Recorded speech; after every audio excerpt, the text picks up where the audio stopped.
Malaysia.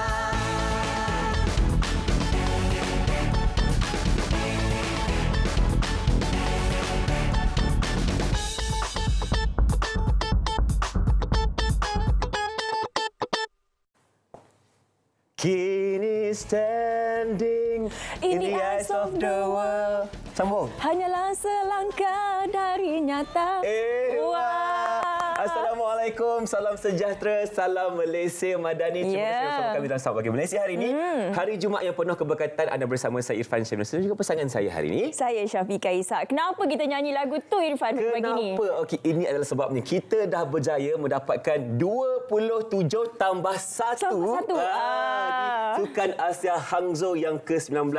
Okey, kalau kita lihat di sini, kalau kita ingat sejarah kita kan, kalau kita nak melihat kepada pencapaian setakat ini, 27 pingat ni sepatutnya tanpa sebarang warna. Kita tak minta pun macam-macam warna. Tetapi sekarang ini kita dah mendapat 5 pingat emas. Wah, jadi ni semalam daripada 27 tambah 1. Di mana Squash terus cemerlang dengan emas kelima buat kontingen negara di Tempatan Sukan Asia Hangzhou 2022.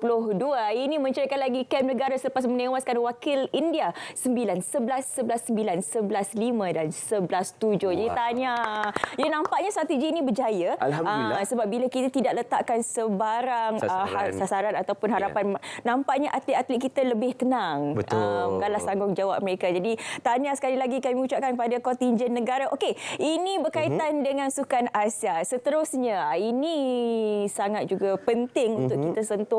Ini yang terjadi di negara kita. Kalau kita boleh lihat setakat 9 pagi semalam, 5 kawasan mencatatkan IPU tidak sihat. Jadi kalau kita boleh lihat, Bukit Rambai di Melaka merupakan kawasan paling terjejas dengan bacaan IPU 153. Jadi ianya diikuti dengan Bandaraya Melaka 146, Port Dickson 109, Negeri Sembilan dan Batu Pahat 134 serta Tangkak 116 di Johor. Sebanyak 51 lagi kawasan merekodkan bacaan IPU sederhana, manakala 12 kawasan lain merekodkan bacaan IPU baik, iaitu kurang daripada 50. Jadi mereka yang berada di kawasan IPU tidak sihat ini sentiasa berjaga-jaga. Kalau boleh pakailah pelitup separuh muka di mana jua anda berada. Ya, betul. Jaga kesihatan, minum air secukupnya. Okey, ini berkaitan dengan jerebus. Seterusnya kita nak menyentuh mengenai isu beras. Dan kalau kita lihat di sini, Menteri-Menteri Pertanian ASEAN memberi jaminan kepada negara anggota mengenai kelangsungan bekalan makanan terutama beras. Dan mengikut kenyataan Menteri Pertanian dan Keterjaminan Makanan, Datuk Seri Muhammad Sabur berkata,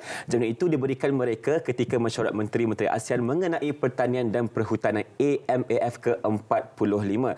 Dan dalam nota itu juga, Menteri ASEAN menyaksikan demonstrasi di laman padi bagi melihat penggunaan traktor pembajak, transplanter, mesin pertanian dan juga drone oleh Lembaga Pertubuhan Peladang LPP dan Institut Pendidikan dan Kemajuan Pertanian Malaysia. Ini merupakan satu garanti kepada negara kita bahawasanya negara anggota akan mendapat jaminan makanan yang lebih baik. Jadi kita harapkan agar intervensi yang dilakukan oleh pihak kerajaan ini boleh membantu lagi sama-sama untuk kita menyelesaikan isu beras ini di Malaysia. Okey, kita beralih daripada isu beras pula, Irfan. Ini pula berkaitan dengan Malaysia tetap waspada berkaitan dengan penyakit X. Walaupun kita masih lagi tidak tahu apakah penyakit X itu, terdapat pelbagai kebarangkalian sebenarnya. Namun kita akan bersiap siaga agar benda ini boleh dielakkan. Jadi kalau kita melihat menurut kenyataan Ketua Pengarah KKM Datuk Dr. Muhammad Razia Wahasan, istilah yang digunakan oleh WHO pada 2018 itu merujuk kepada sejenis patogen yang tidak diketahui dan berpotensi menyebabkan wabak ke seluruh dunia. Ya, walaupun ciri-ciri penyakit X itu masih belum diketahui, namun pakar-pakar kesihatan telah pun menyuarakan kebimbangan perkara berkenaan. Jadi kita sebagai rakyat Malaysia jangan terlalu panik. Kita hanya perlu lihat kepada arahan yang diberikan oleh KKM nanti. Sentuh mengenai panik, Irfan, kita juga berharap kepada mereka yang berada di Ipoh agar tidak panik. Jangan cemas pesawat terbang rendah. Ini disebabkan kalau kita boleh lihat merupakan persiapan untuk melaksanakan Hari Angkatan Tentera Malaysia ke-90 di Pangkalan TLDM Lumut yang akan berlangsung pada 10 Oktober ini nanti. Jadi ini merupakan sesi raktai atau latihan bagi persiapan acara ini yang akan bermula hari ini. Jadi jangan cemas sebab semuanya rendah. Nanti ada yang buat laporan kata nak jatuh lah apa. Bukan. Latihan semata-mata. Ya, betul. Jadi Syafiqah, kita akan berhenti berehat seketika. Teruskan bersama kami dalam Selamat Pagi Malaysia selepas ini.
laju sekaligus boleh menjimatkan elektrik. Satu lagi idea bernas untuk anda.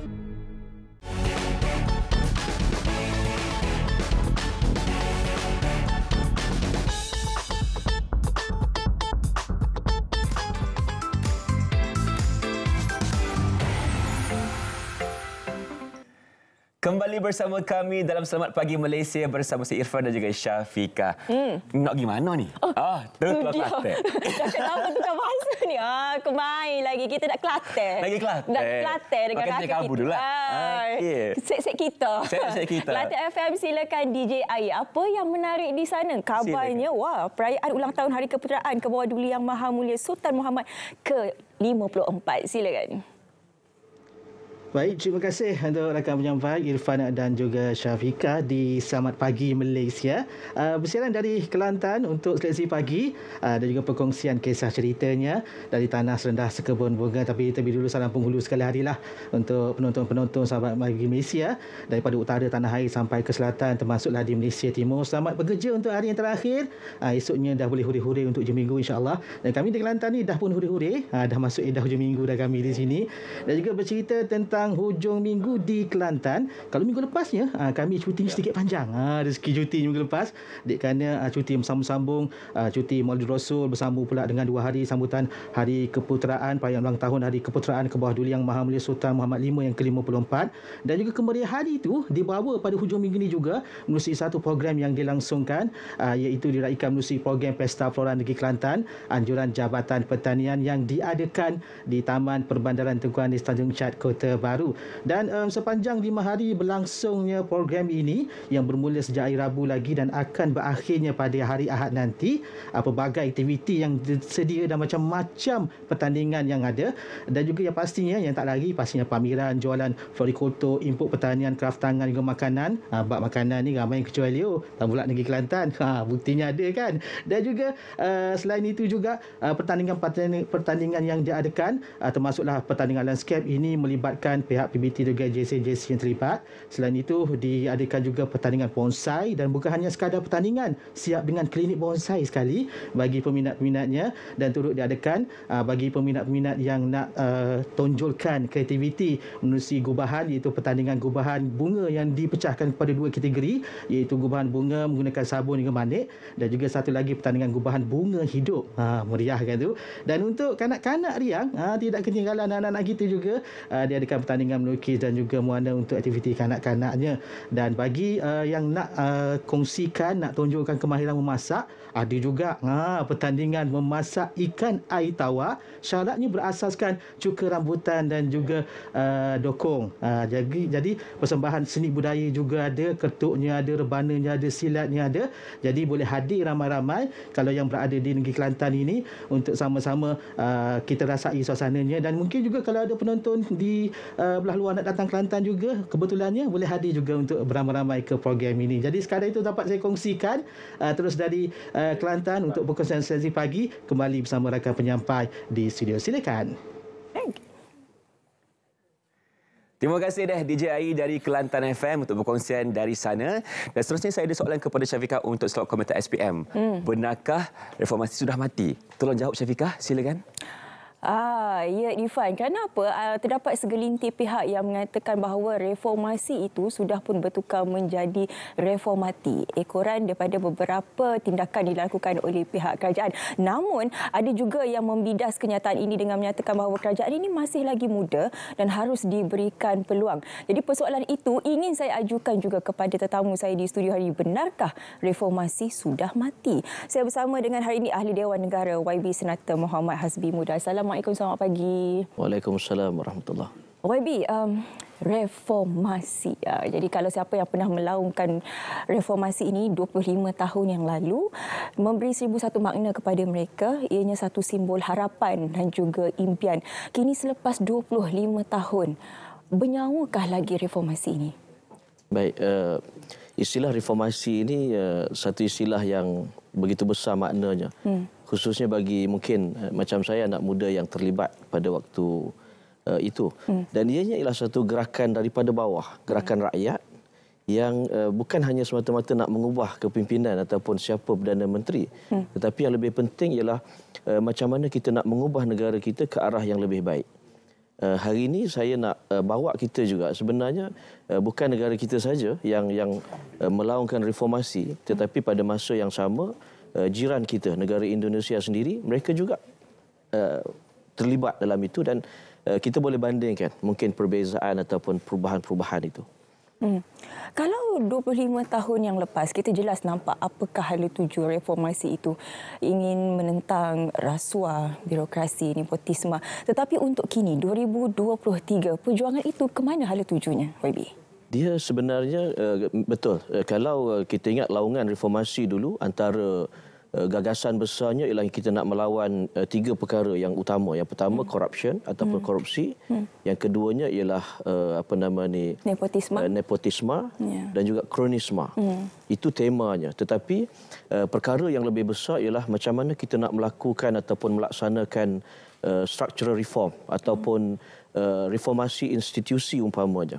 Itu saya ingat jauh lebih besar. Dan kalau kita tengok sekarang ni, perkara yang perlu menjadi tumpuan ialah kita ada undang-undang kita. Kita ada perlembagaan. Saya ingat ada 183 perkara dalam perlembagaan itu. Dan kita juga ada akta-akta. Banyak akta kita. Saya ingat 836 akta. Dan daripada perlembagaan dan akta ini, sudah tentulah ada akta-akta ataupun perkara dalam perlembagaan itu yang mungkin perlu disemak semula. Perlu kita kaji, kita perbaiki dan kita gantikan. Saya ambil contoh ya. Antara isu besar waktu kerajaan yang lama yang sebelum 99 98 ialah ISA umpamanya. Desakan untuk mansuhkan ISA ini bukan berlaku waktu reformasi saja, tapi sebelum itu lagi 60-an tahun 70-an 80-an. Tetapi proses itu, desakan itu akhirnya reformasi dimansuhkan tahun saya ingat tahun 2011 di bawah Datuk Najib. Tetapi ianya saya yakin tidak akan berlaku sekiranya desakan daripada rakyat, daripada gerakan reformasi itu tak dibuat.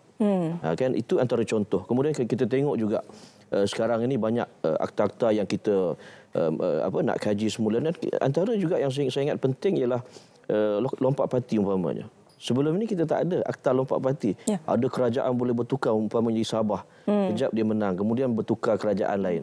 Dan itu antara perkara yang membawa kepada kestabilan negara. Dan reformasi ini kalau kita melihat pada perbincangan yang lebih besar ialah kita nak negara kita lebih baik. Sistem yang ada ini ada lompong sikit sebanyak, kita perbaiki, kita ubah untuk supaya undang-undang yang ada dalam negara kita ini sesuai dengan zaman. Jadi adilkah sebenarnya bagi mereka yang mengatakan bahawa sekarang ini reformasi itu dah mati, reformati, ataupun ada yang kata reformasi, kerana mereka ini juga suatu ketika dahulu mendapat manfaatnya, YB? Ya, saya nampak pandangan bahawa reformasi ini sudah mati ini ialah satu, dia ada dua lah. Satu mungkin yang mereka yang mengharapkan supaya pemerintah sekarang ini terus committed. Maknanya mereka sayang pada agenda reformasi. Tetapi ada juga pihak yang memang berterusan mempelekehkan. Kerajaan buat apa pun bagi dia semua tak kena. Dan saya nampak masalah ini pada negara kita bila usaha-usaha ataupun agenda reform yang nak dibawa oleh kerajaan ini terus dipelekehkan dengan media kita yang bebas, yang semua orang boleh bercakap. Saya bimbang rakyat akan terpengaruh. Dan rakyat tidak akan dapat bersama-sama dengan kerajaan untuk menjayakan reformasi itu. Ya, saya setuju dengan apa YB katakan. Kerana seperti mana apa juga kerajaan lakukan, naratifnya tetap menjadi negatif. Jadi tidak ada kebaikan langsung seolah-olahnya kerajaan sekarang ini. Dia kayu ukurnya bagaimana? Kita nak memahamkan rakyat bahawa adanya reformasi itu terjadi walaupun kerajaan ini belum pun sampai setahun. YB. Kalau kita bercakap soal kayu ukur, sudah tentu ada banyak lah. Dan dari segi rasuah kita ada indeks persepsi rasuah. Itu belum. Untuk kerajaan yang baru ini, indeks rasuah kita akan dinilai pada penghujung Januari tak silap saya. Cuma indeks yang baru keluar ini tak silap saya ialah indeks kebebasan media. Negara kita mencatatkan satu pencapaian yang bagi saya luar biasa. Daripada kedudukan 133 daripada saya ingat 192 buah negara, dulu kita 133, sekarang ini melonjak ke 73. Ini satu pencapaian yang cukup besar. Walaupun mereka kata Menteri Komunikasi ini nak kekang, nak hantar polis dan sebagainya. Tetapi kebebasan media kita jauh lebih baik pada tahun ini, dan saya yakin dengan corak kepimpinan, gaya kepimpinan kerajaan sekarang, kebebasan media itu akan terus diperkukuhkan. Tetapi mereka yang dalam media ini juga harus bertanggungjawab. Kita tak boleh bebas tapi menyebabkan berlaku huru-hara dan sebagainya. Sekarang ni kita boleh tengoklah macam mana ada yang membangkitkan isu 3R umpamanya. Itu bagi saya berbahaya. Harus dikawal, tetapi dalam masa yang sama komitmen untuk kita pertahankan kebebasan media itu terus kita angkat. Saya nak tambah sedikit soal indikator yang lain. Macam saya sebut tadilah, indeks kesejahteraan rakyat pun kita ada. Itu juga menunjukkan peningkatan. Soal banyak indeks-indeks ini yang akan kita dapat dia punya ranking itu daripada masa ke masa, dan saya yakin dengan reformasi yang dibuat ini akan menampakkan peningkatan yang baik. InsyaAllah. Itulah kenapa bila kita menyentuh mengenai reformasi ini, seakan-akan ianya ditujukan kepada satu pihak sahaja. Seperti itu sahaja yang perlu bertanggungjawab untuk reform segala-galanya di negara ini. Adakah itu adil untuk satu pihak itu saja? Memang tak sepatutnya begitu. Saya ambil contoh macam sekarang ni isu beras. Beras kita ni memang sejak beberapa dekad lagi SSL kita hanya 65%, 60-65%. Jadi beras tempatan kita memang tak cukup. Dan memang itu gaya pemakanan kita, sebab rakyat kita 1/3 lagi makan beras import. Cuma sekarang ini dia jadi masalah global. Apabila India menghentikan ekspor dia ke beras kepada negara, termasuk kita pun kena, kita terkesan. Tetapi sebenarnya tanggungjawab untuk pastikan SSL ini cukup bukan hanya di bahu kerajaan persekutuan saja. Kalau Syafiqah rujuk dalam perlembagaan dalam jadual ke-9 Senarai 2. Senarai 2 itu menunjukkan senarai negeri. Jadi kuasa pertanian ini sebenarnya ialah di bawah kerajaan negeri asasnya. Peranan kerajaan ialah facilitate, membantu. Tapi bila saya tengok isu beras ini, semua tuding jari pada Menteri Pertanian. Kesian sebab dia presiden saya. Jadi saya tengok sepatutnya menteri-menteri macam menteri-menteri besar Kedah umpamanya, Terengganu yang ada tanah yang besar, mereka juga seharusnya berganding bahu. Kerana padi ini ditanam di tanah, di sawah. Yang tanah itu juga pula kuasa dia pada kerajaan negeri.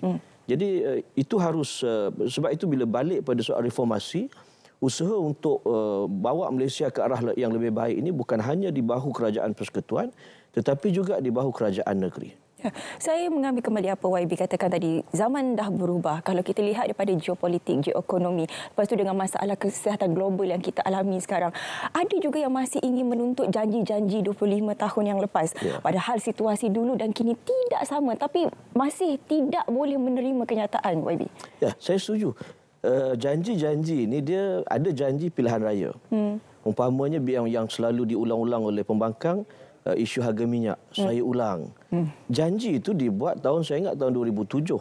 Kalau dia hanya dibentangkan dalam pilihan raya, kalau jadi manifesto pun, dia akan tengok pilihan raya tahun itu, umpamanya pilihan raya 2008. Apa janji dia? Dan janji itu mesti dilaksanakan sekira menang. Kalau tak menang, dia tak boleh dipersalahkan. Macam kita lah nak pinang anak orang kan. Kita ada janji kita. Tiba-tiba dia terima pinangan orang lain. Tapi dia suruh pula kita yang tunaikan janji itu. Jadi saya ingat itu tak adil lah. Sama juga macam perkara yang lain, macam yang baru ni isu PTPTN. Betul ada ucapan di kalangan pemimpin kerajaan waktu dia pembangkang dulu yang sebut PTPTN ini akan diberi pendidikan percuma dan sebagainya. Tetapi kita harus tengok pada janji pada setiap manifesto untuk pilihan raya itu. Kalau yang terbaru kita 2022, apa manifesto tahun 2022? Kita tak boleh ambil manifesto yang tahun 86 ke tahun 2004. Tak boleh taji bagi dia. Jadi itu harus difahami, dan sekarang pun juga kalau kita tengok dalam pilihan raya yang lepas tak ada parti yang menang. Tapi kerajaan dilantik di kalangan beberapa parti, dan sudah tentulah walaupun kita tak boleh pastikan janji itu dilunaskan sebab dia semua tak menang. Tapi kita gabungkan, mungkin BN ada janji dia yang sama dengan Pakatan Harapan, dengan GPS. Yang sama itu saya ingat kita boleh selaraskan dan angkat ianya sebagai satu dasar yang perlu dilaksanakan. Ya, YB, konklusi untuk hari ini, benarkah reformasi sudah mati? Bagi saya jelas apa yang dibuat oleh Perdana Menteri sekarang ini ialah menggerakkan dengan bersungguh-sungguh reformasi dalam negara kita dengan, saya ingat, dengan macam-macam, dan kita pun boleh nampak Perdana Menteri kerja begitu kuat paginya, tengah hari, dan kita pun bimbang sebab kita ada sejarah menteri kita yang kerja kuat, arwah Datuk Salahuddin, yang akhirnya beliau pun meninggal dalam keadaan dalam bertugas. Kita pun bimbang Perdana Menteri kita perlukan rehat yang cukup, dibantu oleh menteri-menteri. Dan apa yang penting kalau ditanya soal reformasi mati ataupun masih ada ni, saya nampak sekarang ini perubahan itu dirasai sehingga ke bawah. Kalau dulu projek-projek besar diutamakan, menara hebat. Tapi sekarang ini kita tengok tandas pelajar sekolah. Saya sendiri selalu dijemput ke sekolah. Dulu kita tak lalu nak gunakan tandas sekolah ni. Sekarang macam hotel ya, YB? Sekarang macam hotel. Nak duduk, kita pun seronok. Ini satu reform contoh yang dibawa oleh kerajaan yang saya yakin akan menjadi prinsip bahawa keutamaan memperkasa rakyat itu menjadi agenda besar reformasi negara Malaysia Madani ini. Okey, YB, satu penjelasan yang sangat baik sebenarnya. Adakah reformasi ini sudah mati? Jawapannya belum. Kita baru juga nak bermula, berikan peluang kepada kerajaan sekarang ini. Jadi kita ubah segala naratif ataupun kata-kata yang di luar sana tu, kita berfikir baik-baik, fikir positif. Terima kasih YB Senator Muhammad Azbi Muda, Ahli Dewan Negara Kerana Sudi bersama dengan kita hari ini. Terima kasih YB. Terima kasih juga. Okey, kita nak berehat seketika. Selepas ini ada sebuah keluarga yang sangat unik yang ingin kami bawakan bersama dengan anda. Tapi kita nak berehat seketika. Betul ke ni? Awak yakin ke? Mana awak dengar semua ni?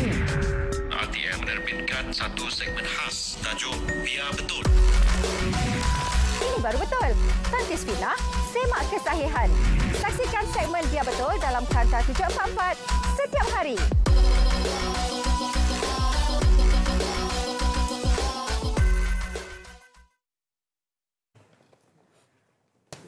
Kembali bersama kami dalam Selamat Pagi Malaysia bersama saya Irfan dan juga Syafiqah. Dari sana datang kemari. Ya, betul lah. Kita berubah sekejap. Mood juga berubah. Jika tadi kita serius, sekarang kita nak bercerita mengenai institusi kekeluargaan. Betul. Melentur buluh biarlah dari rebungnya. Jadi kalau kita nak membentuk karakter anak itu, mestilah bermula dari rumah. Dari rumah. Kerana didikan terbaik datangnya daripada ibu dan ayah. Dan hari ini kita bawa tetamu yang cukup istimewa. Di sebelah kanan saya kita bersama dengan Tuan Muhammad Azlan Muan Ahmad, Pegawai Cemerlang SIC Plus, DVET, Pejabat Pendidikan Daerah Besut, dan di sebelahnya pula merupakan anak-andanya juga, iaitu Wan Amzah Izzuddin bin Muhammad Azlan yang merupakan pendebat terbaik kategori bukan penutur bahasa Arab Six International School Debating Championship Johor, Qatar. Okey, dan di sebelahnya kita bersama Ibunda Rubiha Ali yang merupakan guru bahasa Arab SMKA Nurul Intifaq Besut Terengganu. Assalamualaikum. Selamat datang Selamat Pagi Malaysia pagi ini. Kita nak cakap tanya dulu kepada Wan Amzah kerana telah berjaya menjadi pendebat terbaik dunia bahasa Arab. Ya Allah, sungguh-sungguh hebat.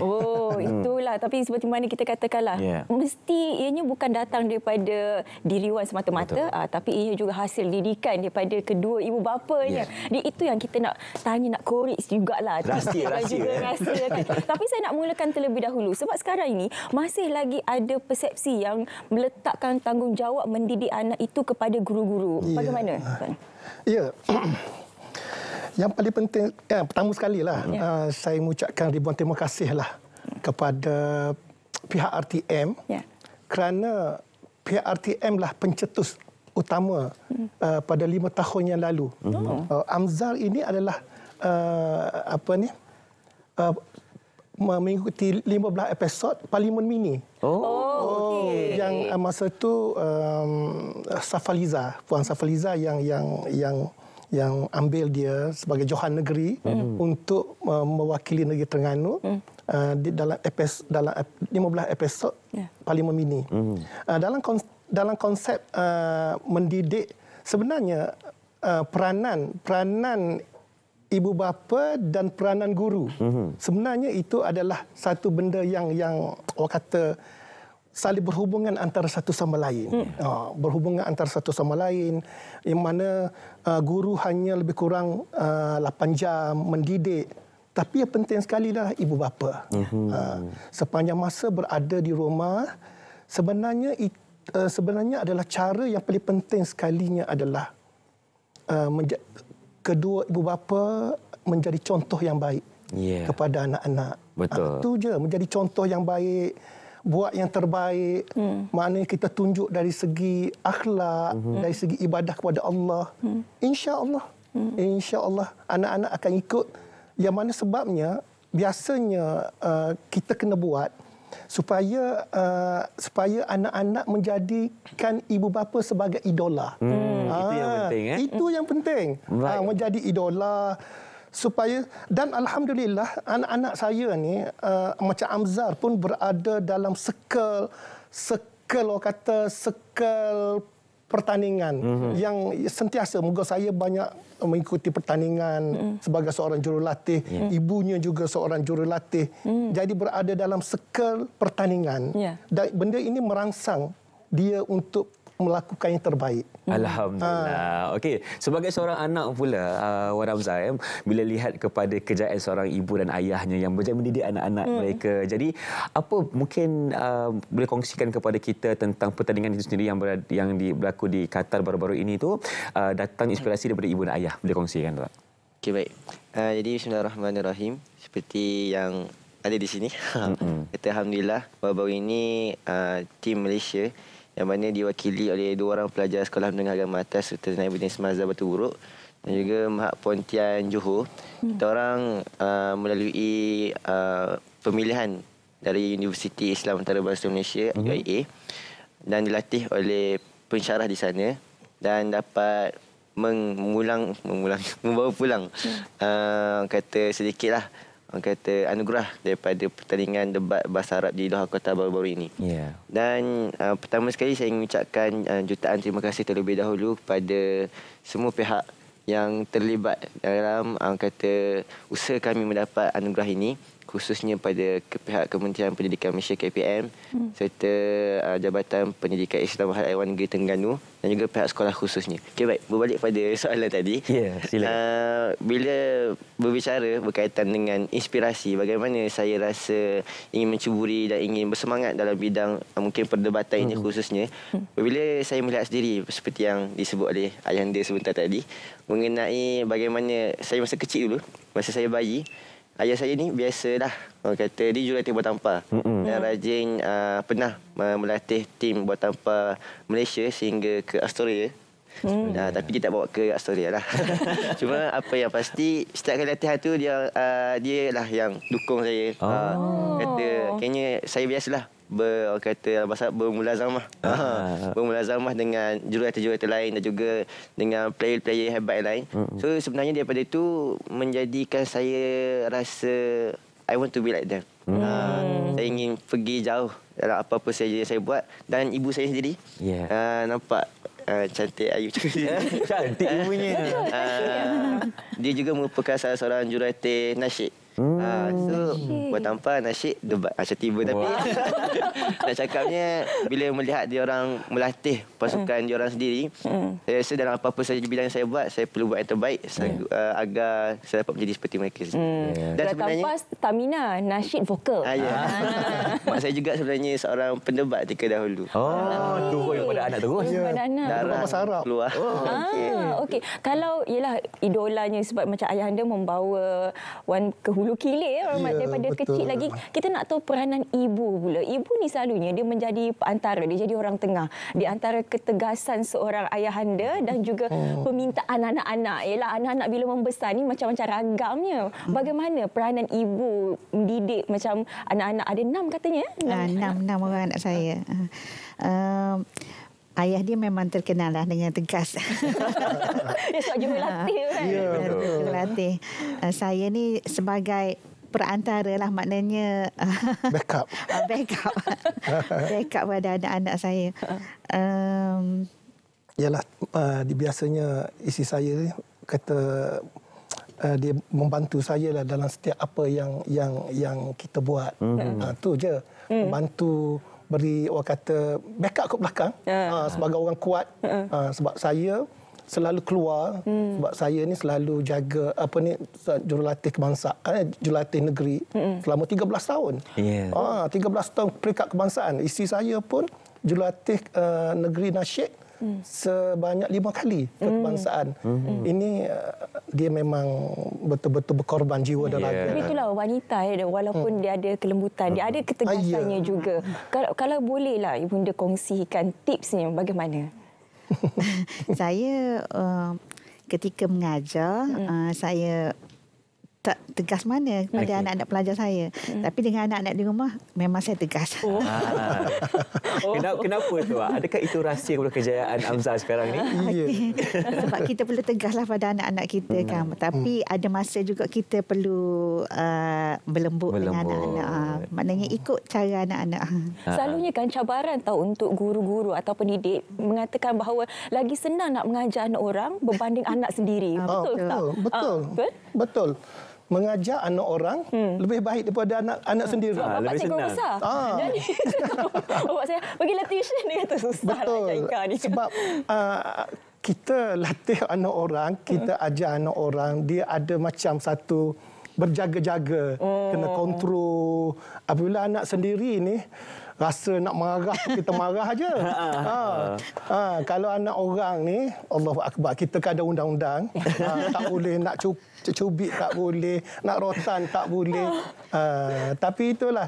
Tapi saya sebenarnya sekarang ini saya bersetujulah apa yang dibuat oleh Yang Berhormat Menteri Fazlina berkaitan dengan menekankan konsep karamah insaniah.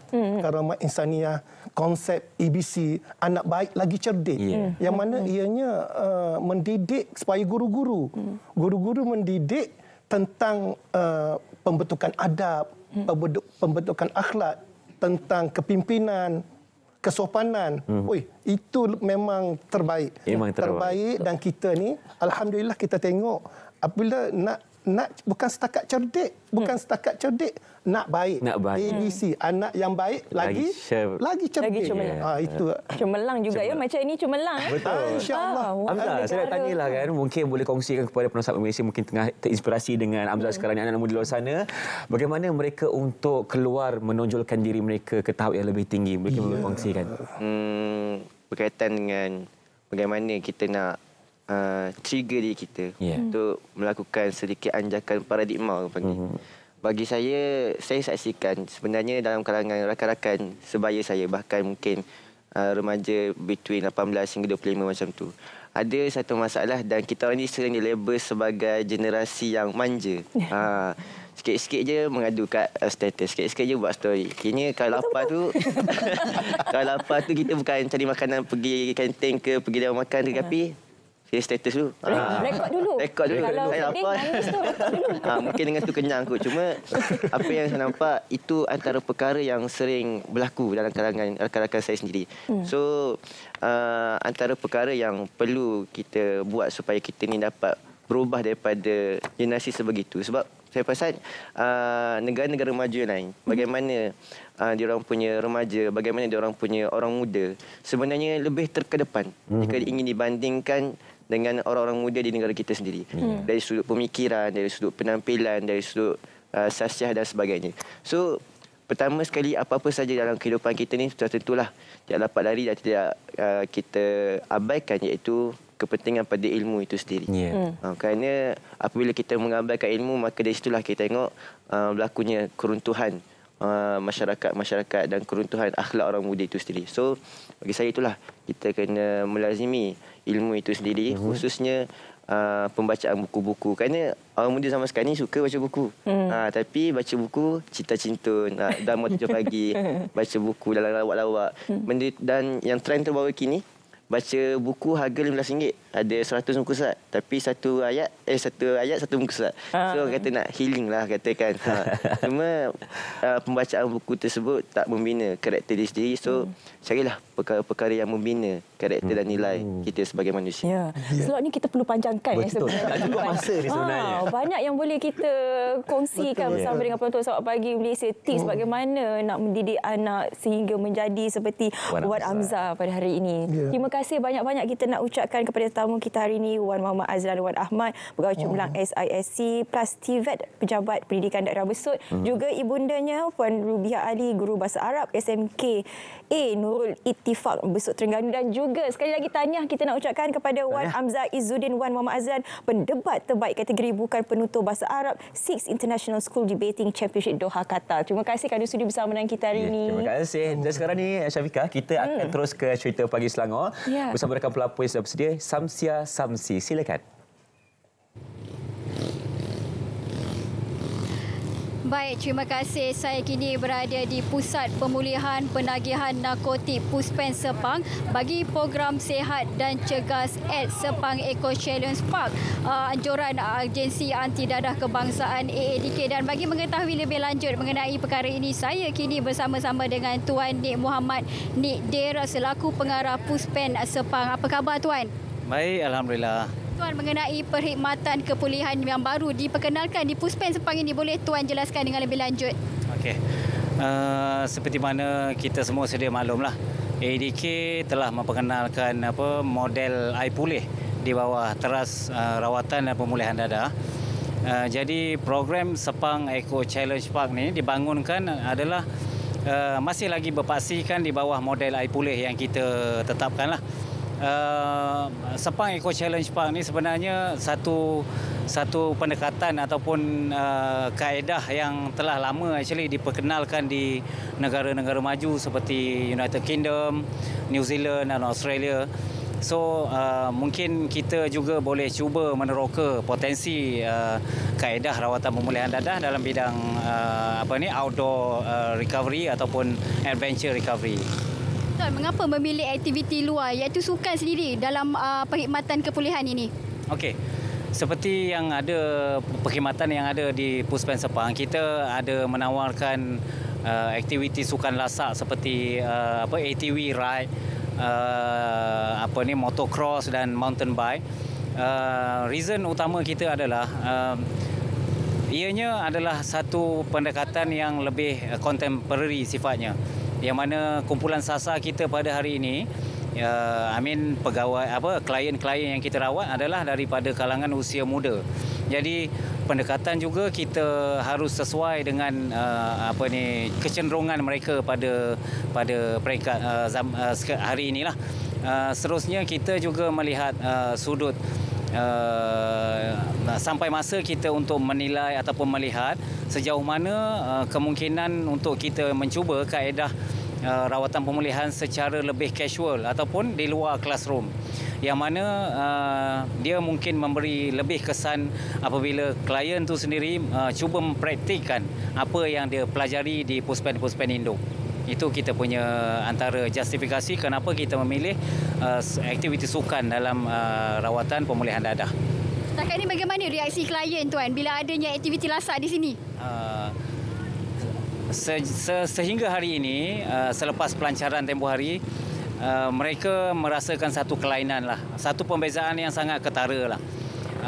Apabila mereka memang pada peringkat awal, apabila sesuatu kita nak melakukan perubahan, peringkat awal penerimaan tu agak mencabarlah pada peringkat pegawai ADK untuk melaksanakan. Tapi setelah mereka melalui di hujung-hujung program RPDI kita panggil di ADK, di hujung-hujung program itu mereka mula menzahirkan rasa lebih faham kepada apa yang kita cuba sampaikan. Itu yang kita naklah, berbanding mereka tahu tetapi mereka tidak faham actually apa yang nak dibuat. Harapan Tuan lah terhadap aktiviti lasak ni? Okey. Untuk pendekatan seperti di Puspen Sepang, saya besarlah harapan kami termasuk pucuk pimpinan ADK. Besar harapan kami agar sokongan daripada orang awam termasuk keluarga klien-klien ke atas program ni lah. Sebenarnya program ni kita buka kepada orang awam kerana fokus kita bukan sekadar klien. program pencegahan dadah tidak boleh hanya tertakluk ataupun tertutup kepada klien sahaja. Ia juga sepatutnya disebar luas kepada peringkat komuniti.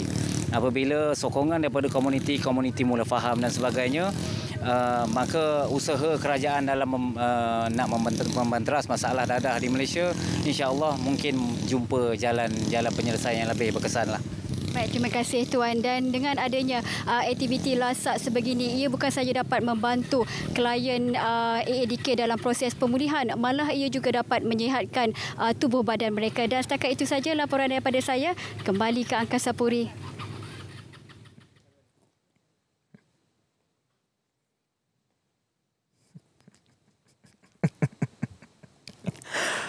Well.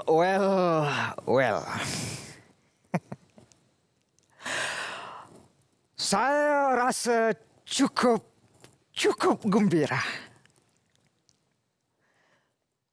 Because I came here ke negeri yang kaya. Dan saya harap orang Melayu boleh tolong sama British. Dan British akan tolong orang Melayu.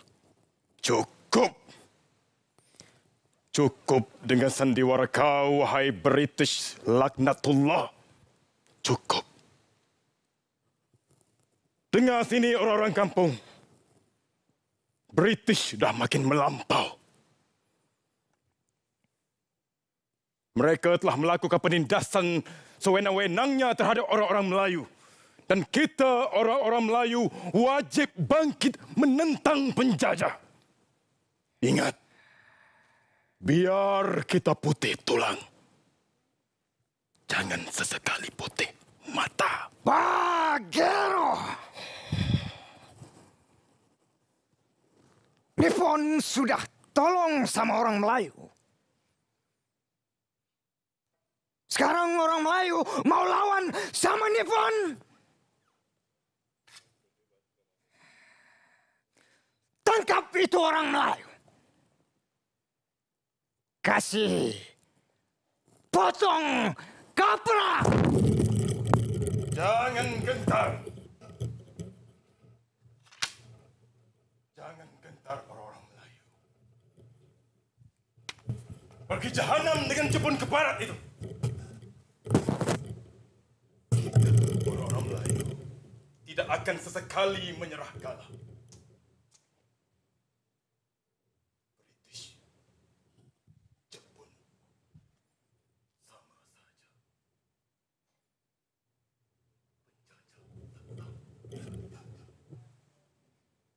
Biar dentum, senapang dan mota membelah nyawa. Tanah ini akan kita bela sampai bila-bila. Allahu Akbar! Dulu kita hidup dalam dunia yang bebas dicipta Tuhan. Bebas melata makhluknya. Dulu, bumi dan tanah ini adalah nyaman dan damai mulanya pagi. Sebelum datangnya keras topi Inggris, tajam pedang Yamashita, dan rakusnya bintang 3. Tapi kita berjaya menghadapi segalanya. Dan dengan tangan kita sendiri, kita laungkan merdeka! Merdeka! Merdeka! Bahtera Madani adalah bahtera harapan kita. Ayo kita rakyat Malaysia, ayo kita bersama-sama Bahtera Madani. Ayo semua rakyat Malaysia kita bangkit dan kita berlayar bersama-sama dalam Bahtera Madani. Dan berjanjilah kita akan berpegang teguh kepada semangat kemampanan, kesejahteraan, daya cipta, hormat menghormati, keyakinan, dan ihsan. Mari semua rakyat Malaysia, kita akan bersama-sama berlayar dalam Bahtera Madani.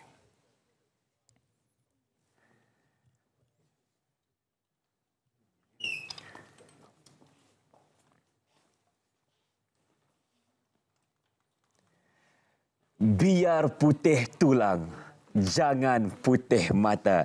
Itulah dia persembahan Teater Bahtera Madani oleh pelakonnya Muhammad Syamil Chari dan juga Muhammad Abral Mat Asraf. Assalamualaikum tetamu kita. Hari ini kita bersama dengan tetamu untuk topik Perkampungan Budaya Bahtera Madani 2023. Kita bersama dengan Nurul Atira Suhaimi, merupakan pengarah program, dan juga kita bersama dengan Zulkifli Cik Hussein, pengarah Pusat Pembangunan Bakat Bahagian Hal Ehwal Pembangunan Pelajar dan alumni Universiti Sains Malaysia USM dan juga penasihat program. Selamat datang ke Malaysia. Ya, terima kasih. Tadi kita dah melihat satu teater berkenaan dengan Bahtera Madani 2023. Jadi persoalan saya sekarang ni, bagaimana tercetusnya idea untuk kita memperlihatkan perkembangan budaya Bahtera Madani ini? Okey, sebenarnya idea asalnya adalah daripada perbincangan awal dengan mantan Timbalan Naib Chancellor lah, yang sekarang ni Ketua Pengarah Pendidikan Tinggi. So asalnya kita nak menjadikan wadah seni dan budaya itu sebagai satu medium penyampaian. Dan kita memilih perkampungan Bahtera Madani sebagai platform untuk menyatukan pelajar-pelajar yang berminat dalam seni lah. Dan akhirnya kita juga ingin membawa mesej dan kepada seluruh warga kampus serta warga Pulau Pinang berkaitan dengan apa yang diamanatkan oleh Perdana Menteri kita lah, supaya rakyat Malaysia memahami tentang Bahtera atau tentang Madani itu. So ini adalah satu medium sebenarnya. Jadi akhirnya kita merancang dan atas dasar pemerkasaan mahasiswa, saya memilih Atira sebagai pengarah projek untuk meneruskan idea ni dan dikembangkan lagi lah. Itu sebenarnya titik mula. Bermulanya bagaimana kita nak membawa wadah Madani itu sebenarnya. Melalui perkampungan budaya. Melalui perkampungan. Sebenarnya ada lagi banyak elemen-elemen lain lah dalam perkampungan, nanti akan diterangkan insya-Allah. Ya, dan kepada Atira sendiri sebagai seorang mahasiswi di USM, ya, mungkin boleh kongsikan bagaimana USM telah mengangkat pemerkasaan mahasiswa dan mahasiswi dalam agenda seperti ini. Okay, pertama sekali seperti yang Cik Zulkifli sebutkan sebentar tadi, di mana pihak universiti telah memberikan kepercayaan dan juga peluang kepada saya untuk mengambil tanggungjawab ini untuk memimpin dan juga membawa semua ahli jawatankuasa saya untuk meneruskan aktiviti ini. Di mana satu keunikan dekat sini ialah hasil daripada jawatankuasa untuk program perkampungan budaya ini telah melibatkan beberapa pertubuhan persatuan pelajar. Bukan sahaja kepada satu, tapi diketuai oleh Kumpulan Kesenian Adikarma.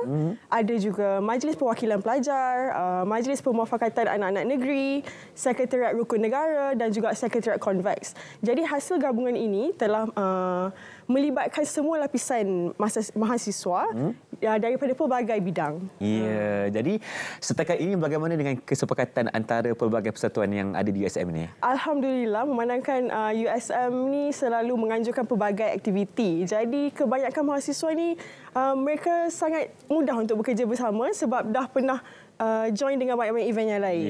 Jadi tak ada masalah untuk berkolaborasi lah. Tak ada masalah, betul. Jadi apa antara pengisian yang akan dibawa melalui perkampungan budaya kali ini? Okey, untuk perkampungan budaya ini, dia akan dijalankan selama 5 hari. 5 hari? Bermula bila? 5 hari. Bermula daripada 15 Oktober, hari Ahad. Kemudian sampai hari Khamis. Okey, antara 5 pengisian utama, pertama sekali kita ada diskusi ilmu, di mana kita menjemput panel-panel daripada, bukan sahaja panel utama seperti profesor dan sebagainya, tapi kita ada juga panel daripada kalangan mahasiswa. Ya, hasil gabungan 3 panel tersebut. Diskusi ilmu, kemudian ada juga sukan rakyat, di mana di sini kita akan memperkasakan sukan-sukan yang ada, sukan-sukan rakyat untuk memperkenalkan kepada mahasiswa dan mahasiswi misalnya kebanyakan mahasiswa-mahasiswi sekarang mereka tinggalkan benda-benda ni. Diorang dah tak tahu dah. Mungkin dah lupa. Macam laga ayam, galah panjang, diorang tak main. So dekat sini kita nak mengetengahkan balik sukan-sukan rakyat yang ada pada zaman dahulu. Kemudian kita ada juga lawatan budaya. Memandangkan USM di Penang. Jadi Penang kan satu negeri yang kaya dengan sangat famous dengan pelbagai tempat-tempat menarik. Betul. Jadi di sini kami telah libatkan juga untuk semua-semua peserta tersebut untuk berjalan sekitar sekeliling Pulau Pinang. Dan walaupun diorang berjalan sekitar Pulau Pinang, bukan setakat berjalan secara biasa, tapi kita akan masukkan juga aktiviti yang selaras dengan konsep Malaysia Madani. Alhamdulillah. Akan ada aktiviti sepanjang lawatan budaya tersebut. Yang boleh saya rakumkan sekarang ini akan ada wacana ilmu, akan ada aktiviti radar juga sukan rakyat. Mereka juga akan melancong di sekitar Pulau Pinang untuk melihat pelbagai budaya yang terdapat di sana. Dan mungkin boleh kongsikan juga Tuan, apa lagi kelebihan sekiranya anak-anak kita di USM ini terlibat sama dengan perkembangan budaya kali ini? Okey, sebenarnya di USM kita adalah universiti kelestarian. Kita menjadikan kelestarian budaya itu sebagai medium asas berkaitan dengan ini selaras dengan apa hasrat Naib Chancellor kami lah. Yang kedua adalah USM ni di bawah bahagian awal pelajar kita menggunakan elemen hebat, HEBAT. So holistic, entrepreneur, balance, ethically dan juga thinking. Kelima-lima elemen ini diserapkan dalam jawatankuasa yang ada di bawah Atira, Perkampungan Budaya. Dan daripada 5 elemen ini mereka secara tidak langsung akan belajar soft skill. 15 soft skill, contohnya dari segi problem solving, communication skill, decision making dan juga yang lain-lain. Inilah antara kelebihan-kelebihan yang ada. Dan satu lagi, program ini sebenarnya dilibat bersama dengan Majlis Kebudayaan Universiti Malaysia, iaitu MAKUM, yang bernaung di bawah JPT. Yang ini sebenarnya memberi kelebihan kepada program ini yang mana peserta-peserta terdiri daripada 20 IPTA yang lain. Dan juga kita juga invite daripada IPG, Politeknik dan juga College Community. Keseluruhan warga JPT itu, KPT itu terlibat sama dalam program Bahtera Madani ini, perkampungan. That's why dijadikan perkampungan. Itulah satu keunikan yang kita buat, berbeza daripada program-program yang sebelum kita buat sebelum ni. Okey. Kalau begitu lagi sekali kita wawarkan kepada penonton Selamat Malaysia sekarang ini, bagaimana untuk mereka mendapatkan maklumat terkini tentang Perkampungan Budaya Bahtera Madani 2023. Silakan. Okey, untuk sebarang informasi ataupun maklumat yang lebih lanjut boleh layari kepada laman sesawang kami Instagram di bahtera.madani.usm. bahtera.madani.usm. Kita doakan semoga perjalanan program ini berjalan dengan lancar. Terima kasih ucapkan kepada Tuan Zulkifli, Cik Hussein dan juga Nurul Atira Syuami dari USM. Terima kasih banyak-banyak. Dan seterusnya kita akan bersama dengan saudari Syafiqah yang telah pun bersedia di sebelah sana. Silakan. Okey, sopan santun Irfan hari ini. Okey, ini merupakan amaran daripada Jabatan Med Malaysia ingin saya kongsikan bersama dengan anda, di mana fenomena El Nino dan monsun timur laut yang dijangka akan berlaku serentak. Jadi kena berhati-hati dan juga sentiasa melihat bagaimana sebenarnya ramalan kaji cuaca untuk hari tersebut. Untuk bercerita mengenai perkara ini, akan adanya satu forum yang dinamakan Forum Iklim Kebangsaan 2023. Saya bersama dengan tetamu melalui Google Meet. Saya kenalkan terlebih dahulu Puan Khazainani Salih, Pengarah Pusat Iklim Nasional Jabatan Meteorologi Malaysia. Assalamualaikum, selamat pagi. Waalaikumsalam, selamat pagi. Sihat Puan? Sihat, Alhamdulillah. Alhamdulillah. Seperti mana saya kongsikan tadi, kalau kita melihat situasinya, monsun timur laut dan El Nino akan berlaku serentak. Mungkin kita boleh berikan mukadimah terlebih dahulu Puan. Okey, terima kasih kepada SPM dan juga Syafiqah yang bersama saya hari ini. Sebenarnya untuk pergi lebih lanjut berkenaan forum ni, mungkin saya boleh bercerita sedikitlah berkenaan apakah tempoh yang kita sedang hadapi sekarang ni kan. Okay, sekarang negara berada dalam tempoh peralihan monsun yang mana telah bermula pada 19 September yang lalu dan ia dijangka berakhir pada November 2023 ni lah, insya-Allah. Okey, macam mana sebenarnya peralihan monsun ni? Ciri-ciri peralihan monsun ni di mana negara kita menerima tiupan angin yang lemah dan dari pelbagai arah.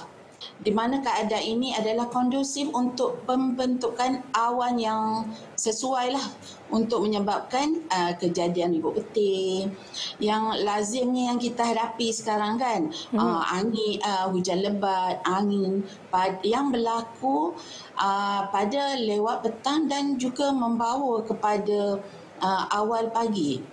Okey, selalunya kejadian ribut petir ni dia berlaku di kawasan negeri-negeri di pantai barat dan pedalaman Semenanjung lah. Dan juga di Sabah, barat Sabah serta barat dan tengah Sarawak. So semua masyarakat terutamanya penonton SPM agar berhati-hati dan bersedia sekiranya berlakunya banjir kilat yang boleh membawa kerosakan kan. So make sure kita bersedia walaupun dalam apa jua keadaan. Okey, berkenaan jerebu ni kan kita mendengar berita-berita keadaan jerebu terkini di mana sekiranya berlaku pergerakan angin daripada arah yang membawa punca dari kawasan yang berpunca kebakaran terbuka, terutamanya kebakaran hutan yang berskala besar, dan ia pergerakan asap tu boleh juga akan memberi kesan lah sebenarnya kepada sesuatu kawasan. Dan sebenarnya perkara-perkara ini kita pantau dari masa ke semasa. Itu saja, Syafiqah. Ya, perihal berkaitan dengan monsun timur laut dan El Nino inilah yang akan dibincangkan sebenarnya dalam forum ini yang akan berlangsung tidak lama lagi sebenarnya pada 10 Oktober. Jika boleh Puan perincikan apa lagi di antara agenda-agenda dan juga signifikan penganjuran forum ini? Okey, sebenarnya Forum Iklim Kebangsaan ni adalah program tahunan anjuran AMIP Malaysia sejak tahun 2011 lagi ya.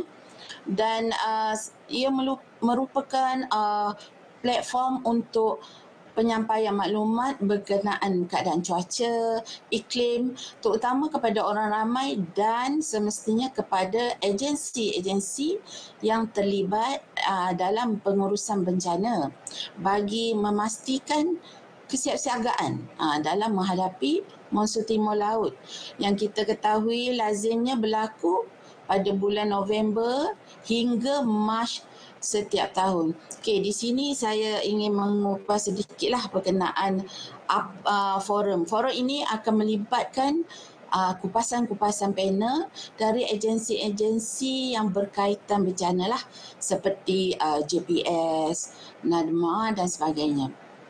Dan kita ada kumpulan sasaran forum iklim ini sebenarnya, di mana kumpulan sasaran forum iklim kebangsaan ini adalah agensi-agensi pengurusan bencana pusat, agensi pengurusan bencana negeri dan daerah seperti NADMA, Jabatan Bomba dan Penyelamat Malaysia, Jabatan Pengairan dan Saliran dan juga Angkatan Pertahanan Awam lah.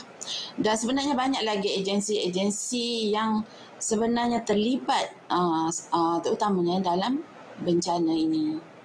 Ya Puan, selain daripada forum ini, apa lagi di antara tindakan yang dilakukan oleh Pihak Malaysia sendiri untuk bersama-sama kita mencaknakan lagi orang ramai agar mereka lebih berhati-hati dan bersiap siaga untuk menghadapi sebarang kebarangkalian bencana ini akan datang ke negara kita, Puan?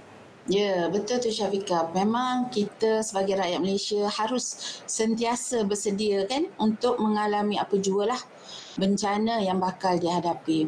Oleh itu mungkin saya boleh share lah sedikit di sini antara tindakan yang telah dan dilaksanakan oleh Jabatan Meteorologi itu sendiri di mana kita sentiasa menyampaikan maklumat mengenai tinjauan cuaca, tinjauan taklimat dan memberi taklimat cuaca kepada agensi-agensi pengurusan bencana, terutama di peringkat pusat, negeri dan daerah.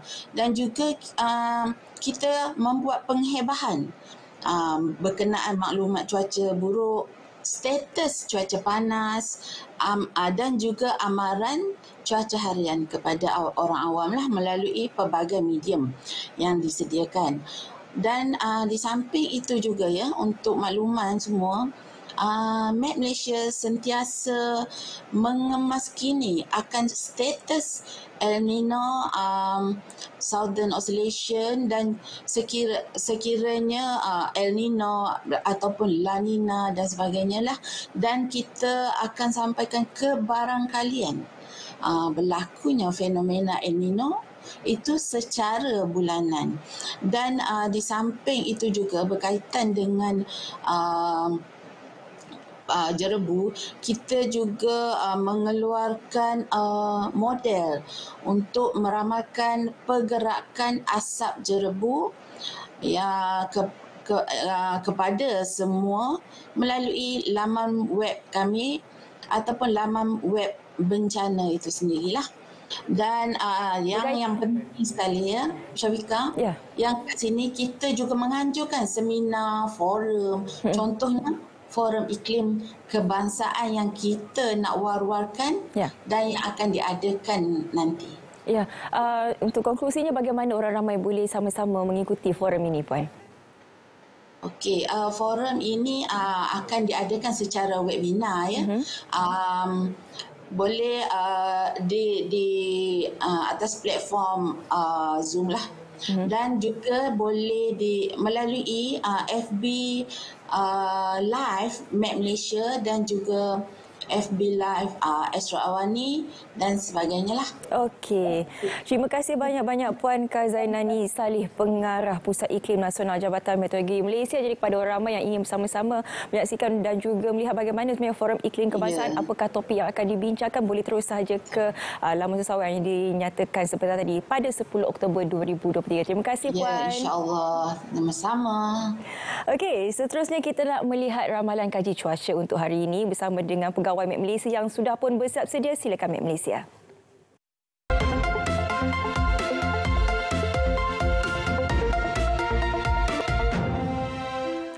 Assalamualaikum dan selamat pagi Malaysia. Baiklah, kita mulakan laporan cuaca pada pagi ini dengan melihat terlebih dahulu paparan amaran yang kencang dan juga laut bergelora. Kategori pertama yang telah dikeluarkan di kawasan perkapalan Phuket, dan amaran ini berkuat kuasa sehingga ke 6 Oktober iaitu tengah malam nanti. Berikutan ketinggian ombak dilihat boleh mencecah sehingga ke 3.5 meter, ianya adalah berbahaya bagi sebarang aktiviti melibatkan perkapalan, bot-bot kecil, sukan dan juga rekreasi laut. Bila seterusnya kita lihat pula paparan imej gemerada bagi tinjauan cuaca semasa. Dan dapat diperhatikan keadaan cuaca adalah cerah dan tiada hujan pada pagi ini di kebanyakan negeri di semenanjung Malaysia, kecuali di negeri Kedah. Keadaan hujan ini dijangkakan akan beransur reda menjelang ke lewat pagi nanti. Begitu juga di Malaysia Timur, keadaan cuaca dilihat cerah dan tiada hujan di kebanyakan bahagian di kedua-dua buah negeri. Namun keadaan hujan yang sedang berlaku di bahagian pesisir pantai bahagian Bintulu ini dijangkakan akan beransur reda tidak lama lagi. Menjelang petang nanti pula, Met Malaysia masih lagi menjangkakan keadaan hujan serta ribut petir boleh berlaku, terutamanya melibatkan bahagian pantai timur semenanjung Malaysia, juga melibatkan di 1-2 tempat di bahagian pedalaman. Begitu juga di negeri Sabah dan Sarawak, keadaan lembap dijangkakan boleh berlaku di bahagian barat dan juga utara negeri Sarawak, juga melibatkan bahagian pedalaman, Kudat dan juga pantai barat negeri Sabah. Baik, suka untuk saya war-warkan mengenai Forum Iklim Kebangsaan Anjuran Malaysia yang bertajuk Waspada El Nino Hadapi Monsun Timur Laut yang akan diadakan pada 10 Oktober 2023 pada jam 10.30 pagi sehingga ke 1 tengah hari. Oleh itu, marilah kita ramai-ramai menyaksikan webinar ini melalui platform Zoom, FB Live Malaysia, NetEnRec dan Astro Awani. Baik, itu sahaja yang dapat saya kongsikan pada pagi ini. Sebelum berpisah, saksikan dahulu ramalan cuaca bagi bandar-bandar utama di seluruh Malaysia. Saya Khairatun-Nisa Syamsuddin. Assalamualaikum dan salam Malaysia Madani.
Pelbagai inisiatif telah dilaksana bagi membantu koperasi berdepan cabaran susulan pandemik COVID-19. Namun, sehingga kini, masih terdapat koperasi yang bergelut menjalankan perniagaan, termasuk dari segi pusingan modal.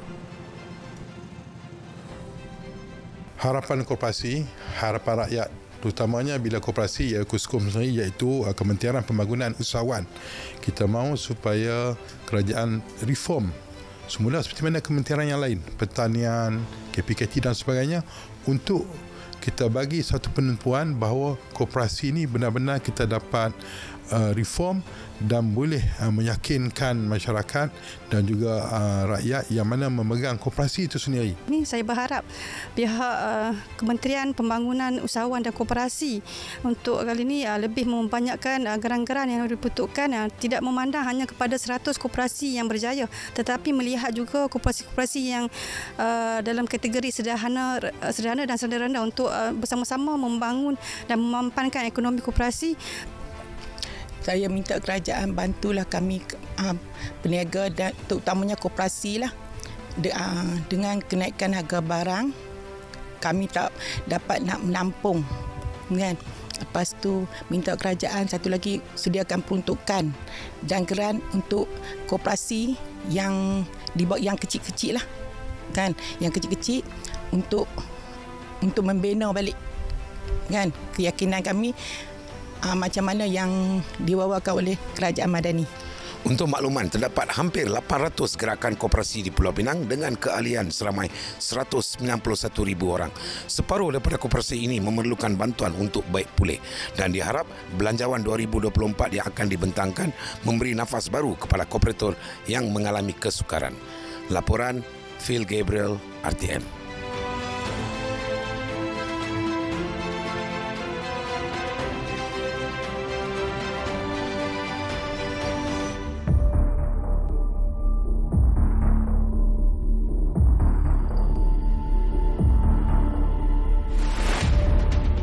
video ini khas untuk nurse-nurse di Malaysia yang tak lama lagi akan dicucuk oleh KKM kerana vaksin virus X telah dibawa masuk.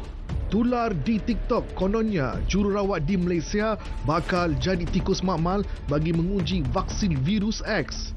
Pemberian vaksin didakwa dibuat secara paksa susulan pindaan Peraturan Kesihatan Antarabangsa IHR.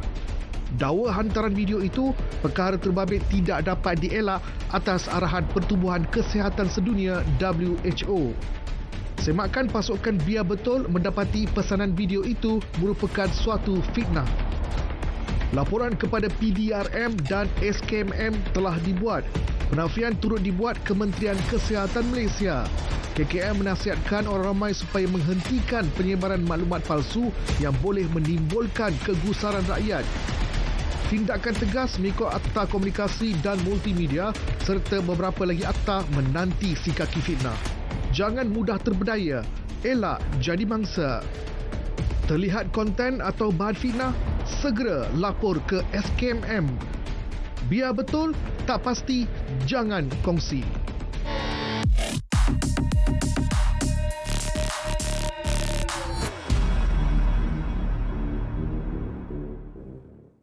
Itu dia satu segmen baru yang kami bawakan khusus untuk anda. Biar betul, tak pasti, jangan kongsi. Jadi kalau anda melihat konten-konten yang mungkin mencurigakan di media sosial, segera laporkan kepada pihak kami. Ya, dan hari ini seterusnya Syafika, kita akan terus bersama dengan tamu cukup istimewa untuk kita berbicara tentang peluncuran ekonomi madani bagi Kementerian Pertahanan. Kita bawakan terus Yang Berhormat Tuan Adli bin Zahari, Timbalan Menteri Pertahanan Kementerian Pertahanan Malaysia. Assalamualaikum, YB, apa khabar? Assalamualaikum. Sihat ya? Khabar baik. Alhamdulillah. Okey.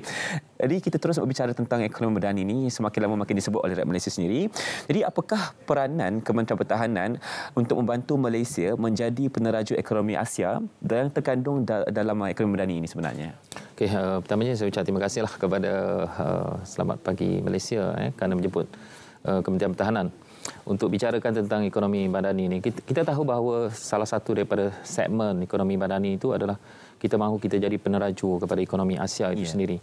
Sebab itu kalau kita lihat di Kementerian Pertahanan ini, antara aspek penting dalam Kementerian Pertahanan ini adalah kertas putih pertahanan kita. Kerana kita tahu bahawa kertas putih pertahanan itu menggariskan beberapa aspek penting. Kerana aspek itulah yang akan menentukan kemampuan ekonomi kita untuk kita ke hadapan. Salah satu aspek yang penting yang harus kita jelaskan kepada rakyat supaya kita semua faham adalah Malaysia sebagai sebuah negara maritim. Mungkin kita tidak sedar kita duduk di daratan ini. Sebenarnya keliling kita sama ada wilayah Semenanjung, Sarawak maupun Sabah, keliling kita adalah lautan. Jadi sebagai sebuah negara maritim, sedar atau tidak, hasil negara kita sama ada minyaknya, sama ada sumber protein dia, sama ada pelancongan kita dan perdagangan laut itu juga. Sebenarnya itu adalah sumber kekayaan negara kita. Sebab itu tugas kita di Kementerian Pertahanan adalah untuk pastikan sumber kekayaan negara kita ini selamat ataupun paling tidak dicuri atau tidak diceroboh. Jadi itu tugas dan tanggungjawab kita di Kementerian Pertahanan. Sebab itu dasar kertas putih pertahanan ini yang kita laksanakan adalah kita mahu kita di Kementerian Pertahanan ini memastikan sempadan-sempadan kita ini. Sama ada laut kita, darat kita maupun udara kita, dan kita ada satu sempadan baru dalam kementerian kita, iaitu sempadan cyber kita. Ini pun harus kita jaga supaya kita dapat pastikan bahawa macam saya sebut tadi, kalau di laut, so hasil protein kita itu tidak dicuri dan seumpamanya. Sebab itu dalam kertas putih pertahanan ada menyebut bahawa kita kehilangan hampir 60 bilion ringgit. Kerana apa? Kerana ini. Jadi itu sebab kita di Kementerian Pertahanan sentiasa memperkukuhkan benteng-benteng pertahanan negara kita. Sebab itu salah satu hasil daripada kertas putih pertahanan juga adalah kita tahu bahawa industri pertahanan itu agak besar. Dan sebenarnya negara membelanjakan cukup besar juga dalam industri pertahanan itu. Sebab itu kalau kita lihat salah satu segmen bagi kita memacu ekonomi negara kita adalah kita di Kementerian Pertahanan akan memperkenalkan, sekarang ini kita telah menyusun supaya dasar industri pertahanan negara kita itu kita wujudkan. Supaya kita boleh membina inovasi di kalangan masyarakat kita. Dan dalam masa yang sama, kita boleh membina industri-industri baru yang boleh menyokong pertahanan kita bukan sahaja untuk kegunaan kita, tapi boleh kita manfaatkan untuk dunia dan terutamanya dalam bila kita menyebut tentang ekonomi Asia itu sendiri. Jadi ini antara aspek-aspek penting yang kita lihat. Sebab itu kalau kita lihat contohnya dalam ekonomi madani dan juga dalam rancangan Malaysia yang ke-12, antara aspek yang kita berikan penekanan adalah sempadan kita. Saya pun baru seminggu lepas saya pergi ke Sarawak untuk melihat kawasan pos-pos sempadan kita. Sebab itu dalam perancangan kita dalam tahun ini dan tahun-tahun ke depan dalam rancangan Malaysia ke-12 sehingga tahun 2025 kita akan membangunkan 19 lagi pos baru di sempadan kita. Kerana kita tahu bahawa di Kalimantan itu dia sedang dibangunkan dan sudah barang pasti kita tahu bahawa wilayah Sarawak kita pun cukup memacu ekonomi dia. Jadi yang penting adalah keselamatan. Sempadan kita itu harus dijaga. Kerana di situ adalah sumber ekonomi penting hari ini dan juga masa hadapan. Sebab itu kita bangunkan kerajaan melalui kepimpinan Yang Amat Berhormat Datuk Seri Anwar Ibrahim meluluskan 69 juta untuk pembangunan pos-pos sempadan baru. Sebab itu kalau kita lihat tahun ini kita ada 4 pos sempadan baru. Tahun depan kita akan bangunkan ada 7 pos lagi. So keseluruhannya akan ada 19 pos sempadan baru menjelang 2025 yang mendalam belanja 69 juta ringgit. Jadi ini adalah sebahagian daripada tugas tanggungjawab kita di Kementerian Pertahanan. Bagi kita memastikan bahawa macam saya sebut daripada awal tadi, bagaimana kita boleh memastikan bahawa kekayaan kita itu dapat kita pacu sebagai negara peneraju ekonomi. Dan di samping itu saya tak nafikan banyak diperkatakan dengan negara maritim ini adalah laut kita. Sebab itu dalam rancangan kita pada tahun hadapan kita akan mula membangunkan apa yang kita panggil sebagai Mawila 4 markas wilayah laut kita di Bintulu, Sarawak.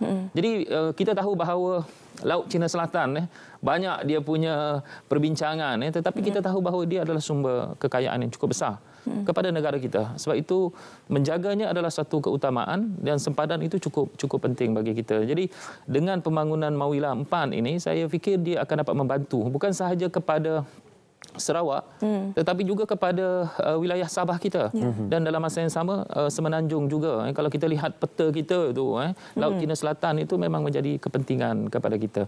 Begitulah juga dengan pusat operasi udara kita. Kita juga akan bangunkan di Sarawak itu untuk pastikan bahawa sempadan udara kita juga agak terjaga dan terpelihara. Jadi ini antara aspek-aspek penting yang kita lihat bagaimana kita boleh menjadi peneraju kepada ekonomi. Dalam konteks Kementerian Pertahanan adalah bukan sahaja kita menjaga, tetapi kita pun dalam masa yang sama kita tidak mahu negara kita dibolosi, sama ada dari segi penyeludupan, sama ada dari segi keganasan dan seumpamanya. Jadi macam selalu kita bincang, kalau kita nak ke Sabah itu selamat atau tidak, kita nak ke Sarawak itu selamat atau tidak. Kalau tanya pada saya, anggota pertahanan kita bertugas di perbatasan ini sebilang masa, istilah kita. Kita tak kira saat, tak kira minit, sebilang masa. Jadi mereka memanfaatkan tanggungjawab mereka dan mereka telah mengorbankan masa mereka dan mereka sanggup mengorbankan nyawa mereka untuk kita tidur lena, untuk kita dapat beroperasi dengan baik, berniaga dengan aman, negara menjadi makmur. Jadi ini tanggungjawab kita di Kementerian Pertahanan. Sebab itu yang antara yang aspek yang mungkin baru bagi kita yang macam saya sebut tadi, orang selalu menyebut tentang tentera udara, darat dan juga laut. Tetapi saya fikir ada satu pertahanan kita di Kementerian Pertahanan tahu benda itu adalah pertahanan cyber kita. Seperti mana kita tahu bahawa kalau mengikut data global ini, hampir 3.4 bilion dipanggil pancingan data atau phishing ini berlaku pada setiap hari. Sehari ada 3.4 bilion pancingan data ini. Termasuklah yang kita yang kena ni kan. Begitulah juga kalau kita lihat dari segi ransomware itu ada 493 juta setahun. Jadi ini sebenarnya cabaran kepada cyber. Kalau kita lihat laut mungkin ada mungkin sempadannya jauh, darat begitu juga. Kalau kita lihat dari segi sempadan udara kita mungkin agak jauh bagi kita. Tapi sempadan cyber kita kadang-kadang begitu hampir dengan kita. Dalam peralatan kita, gadget kita dan seumpamanya. Jadi sebab itu di Kementerian Pertahanan memang kita bekerjasama menyokong agensi cyber negara. Tapi dalam masa yang sama kita memang memastikan bahawa pertahanan cyber kita juga adalah merupakan suatu aspek yang cukup penting. Kerana kita ada bahagian cyber dan elektromagnetik pertahanan sebenarnya. Ini kita perkukuhkan dari masa ke semasa kerana kita tahu itu cukup penting untuk memastikan bahawa ekonomi kita tidak diceroboh ataupun kekayaan kita tidak diambil. Itu antara aspek penting. Meningkatkan keselamatan pertahanan di Sabah dan Sarawak sangat penting. Kalau kita boleh lihat ancaman-ancaman bukan sahaja tuntutan daripada China, tuntutan daripada Sulu. Bercakap mengenai ancaman ataupun pencerobohan cyber ini, kalau itu kita nampak fizikal, tapi untuk cyber ini mungkin kita tidak nampak di mana musuh kita. Memang itu antara perkara yang sangat ditekankan oleh Kementerian Pertahanan. Tapi antara isu berzaman yang perlu diselesaikan dengan segera, kalau kita bercakap mengenai ekonomi madani ini, meningkatkan darjat hidup, pastinya tidak boleh lari daripada veteran-veteran kita. Bukan sahaja kita bercakap mengenai isu pencen, tetapi juga berkaitan dengan kebajikan dan juga kesihatan mereka dan juga bagaimana sebenarnya anak-anak mereka, nasib mereka, bagaimana? Dia kalau kita lihat, memang kita tak nafikan salah satu daripada keperluan ekonomi madani itu adalah tentang darjat hidup rakyat itu sendiri. Dan kita tahu bahawa di samping kita memberikan tumpuan kepada anggota, veteran adalah menjadi keutamaan kita. Kepada anggota itu, penumpuan kita adalah kepada rumah keluarga Angkatan Tentera. Pada tahun ini, Yang Amat Berhormat Perdana Menteri, dari segi bajet kita ada kelulusan 117 juta. Tetapi Yang Amat Berhormat Perdana Menteri dia tambah lagi 200 juta kerana dia tahu keperluan rumah keluarga Angkatan Tentera itu adalah satu keperluan. Yang kedua adalah SASA, satu anggota satu rumah. Dan memang ini kalau kita lihat sekarang ni pembangunannya di Sungai Besi kita lakukan. Dan dalam masa yang sama kita pun ada pembangunan baru di Genting dan juga di Kem Wadiban juga. Dan untuk veteran ini, bila disebut tentang veteran, saya tak nafikan saya di Kementerian Pertahanan itu sepanjang tempoh dilantik itu fokus saya adalah kepada veteran Angkatan Tentera. Dan kita tak nafikan bahawa 5 aspek veteran ini kita berikan keutamaan. Sebab itu tahun ini kita perkenalkan program yang kita panggil program Peduli Veteran. Sebab itu 5 perkara ini adalah teras kita dalam kita memastikan veteran itu benar-benar terjaga ataupun darjat mereka itu benar-benar terpelihara. Sebab itu kalau kita lihat antaranya adalah tentang kebajikan, kesihatan, perumahan, pendidikan dan juga apa yang kita sebut pemerkasaan veteran itu sendiri. Sebab itu kalau kita tengok dalam aspek kebajikan, kita tahu bahawa sebahagian veteran, bila orang sebut veteran Angkatan Tentera ini kadang-kadang bermain dalam kepala kita. Kita selalu melihat veteran ini adalah warga emas dan sebagainya. Sebenarnya veteran Angkatan Tentera ni dia semuda kadang-kadang 38 tahun, 40 tahun dia dah jadi veteran. Dia sudah menamatkan perkhidmatannya dan ada sebahagian berpencen dan tidak berpencen. Ramai orang tanya kenapa ada yang tidak berpencen itu. Memang betul sebab sistem itu membenarkan dia begitu. Kerana apa? Kerana kadang-kadang kita telah menggunakan daya, tenaga. Kadang-kadang sebab itu kita memberikan dia ruang. Kerana dia saja yang tahu bahawa dia ataupun perkhidmatan saja yang tahu bahawa dia ada kemampuan atau tidak lagi untuk menjadi anggota pertahanan. Jadi ini adalah sistem yang kita buat. Sebab itu kebajikannya harus dijaga. Sebab itu dalam konteks kita kebajikannya, so kita akan melihat macam baru-baru ni Datuk Seri Anwar Ibrahim mengumumkan, Yang Amat Berhormat mengumumkan tentang bantuan sara hidup. Lama ditunggu. Tak pernah lagi mereka merasakan bahawa yang tak berpencen ini. Saya selalu menyebut bahawa yang tak berpencen ini sebenarnya dia dalam sistem itu. Bukan kerana dia semata-mata pilihan dia, tetapi sistem itu mewujudkan begitu. Jadi sudah barang pasti dia perlu dibantu. Jadi caranya adalah memberikan bantuan sara hidup RM300 sebulan kepada mereka itu. Mungkin ada sebahagian yang bertanya apakah semua dapat, semua tak dapat. Sebenarnya sebahagiannya sudah kita salurkan. Sebahagian lagi memang kita mempunyai sistem VITES 2.0 di dalam Jabatan Hal Ehwal Veteran, maka kita akan kemaskini dari masa ke semasa kerana harapan kita agar veteran-veteran tak berpencen ini dapat menerima sumbangan bantuan sara hidup yang diberikan oleh Kerajaan Madani itu sendiri. Dan yang kedua, kalau kita lihat dari segi kesihatan, kita membelanjakan tahun ini 103 juta untuk kesihatan anggota veteran kita.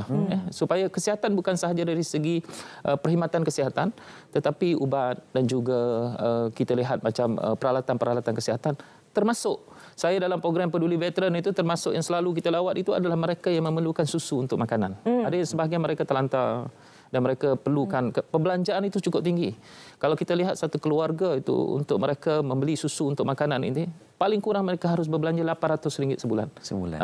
Jadi kadang-kadang kalau dapat pendapatan tu habis di situ ya. Kalau dapat pencen tu habis di situ saja. Jadi ini tidak cukup. Sebab itu kita memberikan bantuan susu untuk makanan. Jadi kita bagi bantuan tu selama 3 bulan macam tu.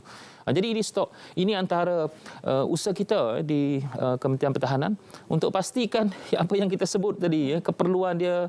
Sebab kehidupan atau darjat itu banyak bergantung kepada bagaimana dia merasakan kehidupan itu. Jadi kalau kehidupan itu dapat dimudahkan, maka mereka dapat merasakan bahawa mereka benar-benar dipedulikan dalam kerajaan Madani. Maksudnya kalau kita lihat Madani itu ayat terakhir itu adalah ihsan itu kan benar-benar kita wujudkan dalam program veteran kita. Dan seperti mana YB katakan tadi, YB masuk sahaja ke Kementerian Pertahanan ini memang tugasannya menjaga veteran. Selain daripada veteran, apa lagi di antara mungkin reformasi yang ingin dilakukan oleh YB untuk kesejahteraan bersama? Dia kalau kita lihat di pertahanan ini, kita tahu bahawa sebenarnya orang selalu membincangkan veteran itu, dia membincangkan dari segi aspek yang negatif. Tapi saya melihat veteran Angkatan Tentera ini, dia adalah aset kepada kita. Setiap tahun, negara kita yang menjadi veteran ini adalah sebanyak 5,000 orang secara puratanya. Setiap tahun kita akan menerima 5,000 orang yang berpencen. Mungkin sebahagian orang merasakan bahawa itu mungkin bebanan. Tapi saya tidak melihat begitu. Mereka adalah aset kepada kita. Sebab itu, antara yang kita usahakan di Angkatan Tentera ini, di MINDEF ini adalah kita ada Perbadanan Hal Ehwal Bekas Angkatan Tentera Perhebat. Dan di sinilah latihan, upskill. Kalau kita lihat pada tahun ini, kita membelanjakan 5 juta untuk upskill dia. Berikan dia pengetahuan tentang pengurusan teknologi drone dan seumpamanya, pengendali drone dan seumpamanya, pengendalian maintenance kepada pesawat dan seumpamanya. Sebab itu kalau kita lihat di Perhebat ini, antara yang ke depan yang kita mahu lakukan, memang kita ada program yang kita laksanakan pada tahun ini, kita panggil PUVET. Dirasmikan sendiri oleh Yang Berhormat Perdana Menteri. Program Pemekasaan Usahawan Veteran. Kita kerjasama dengan Kementerian Kemajuan Desa, Kementerian Pertanian, Kementerian Ekonomi, di mana usahawan-usahawan veteran ini memang kita perkasakan. Hari itu saya pergi ke Pahang, kita jumpa dengan seorang usahawan veteran. Jumpa ramailah usahawan ni. Salah seorang yang kita jumpa itu adalah mereka yang memproses makanan sejuk beku. Dan makanan ini program ini dibantu oleh Kementerian, oleh Pharma, dibantu oleh SIRIM dari segi packaging, dan salah satu usahanya adalah untuk mengeksport ke Singapura produk ini. Jadi sebenarnya veteran boleh pergi jauh, tidak hanya di sekitar mereka, di wilayah, di negeri, tetapi boleh pergi ke peringkat antarabangsa. Ini yang kita usahakan, dan akan datang untuk tahun hadapan, kita sudah merancang kini, di mana kita akan memperkasakan veteran kita dari segi kita ada job matching dengan industri. Dua industri yang kita sudah kenal pasti. Yang pertama adalah seperti mana yang hari ini orang bicarakan, veteran akan mula masuk insya-Allah, iaitu tentang electrical vehicles ini sendiri. Dan yang kedua adalah tentang teknologi microchip. Kita tahu industri ini memerlukan banyak tenaga. Dan veteran adalah anggota yang penuh dengan disiplin, dan mereka ada asas pengetahuan yang baik. 21 tahun berkhidmat dalam tentera, disiplinnya bukan calang-calang.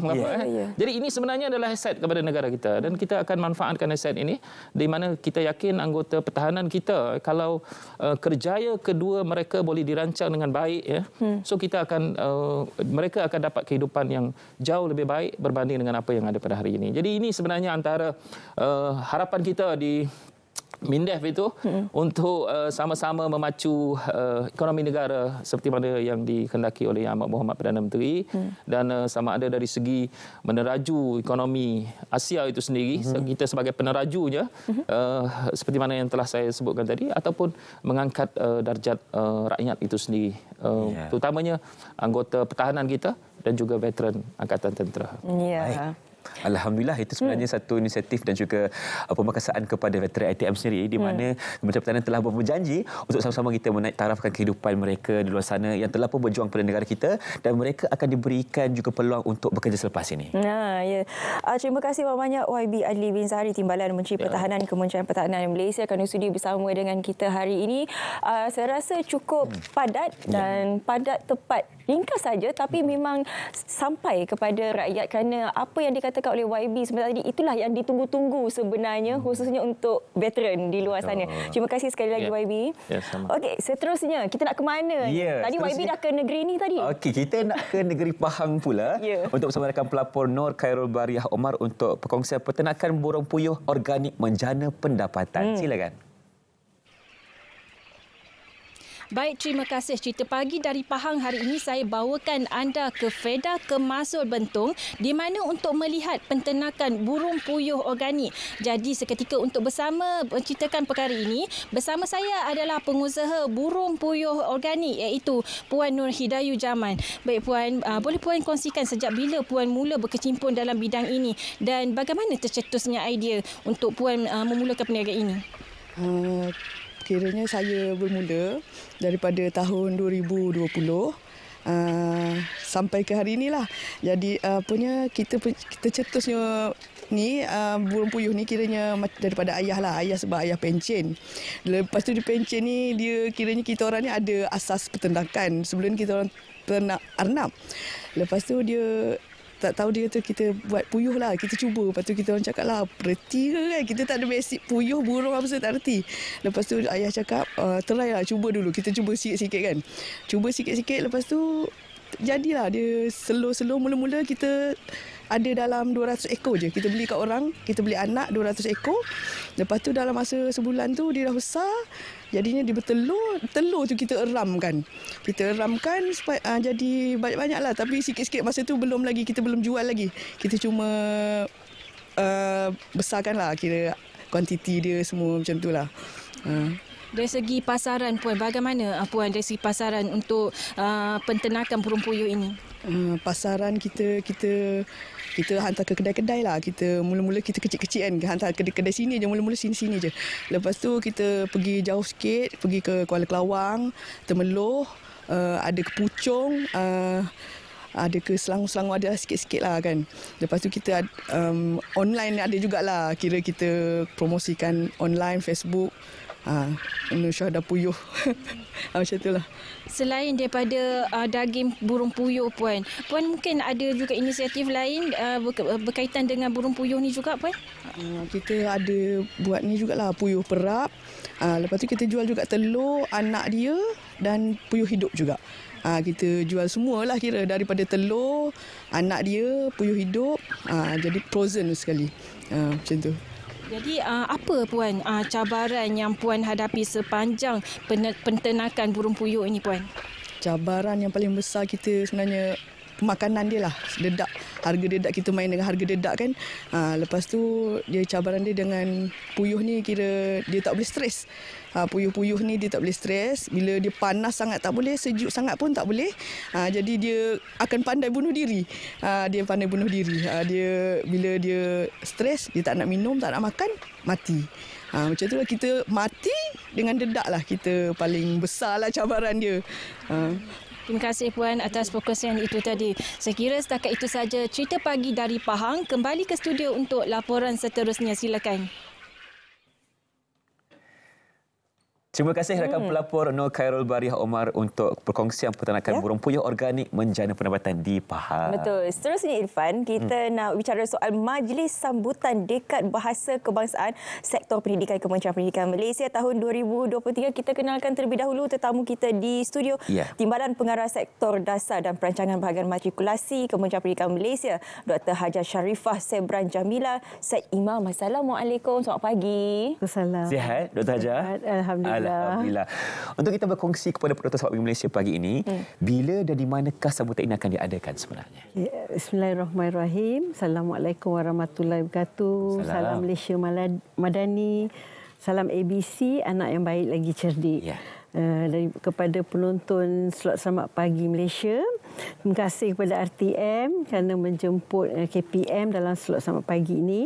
Sama. Jadi untuk makluman semua penonton bahawa Majlis Sambutan Dekad Bahasa Kebangsaan Sektor Pendidikan tahun 2023 ini akan diadakan dalam bulan Oktober, iaitu pada 9 dan 10 Oktober. Bulan Oktober ni kita pilih kerana ia adalah bulan sempena sambutan bahasa kebangsaan. Jadi ia akan diadakan di Institut Pendidikan Guru, kampus Bahasa Melayu.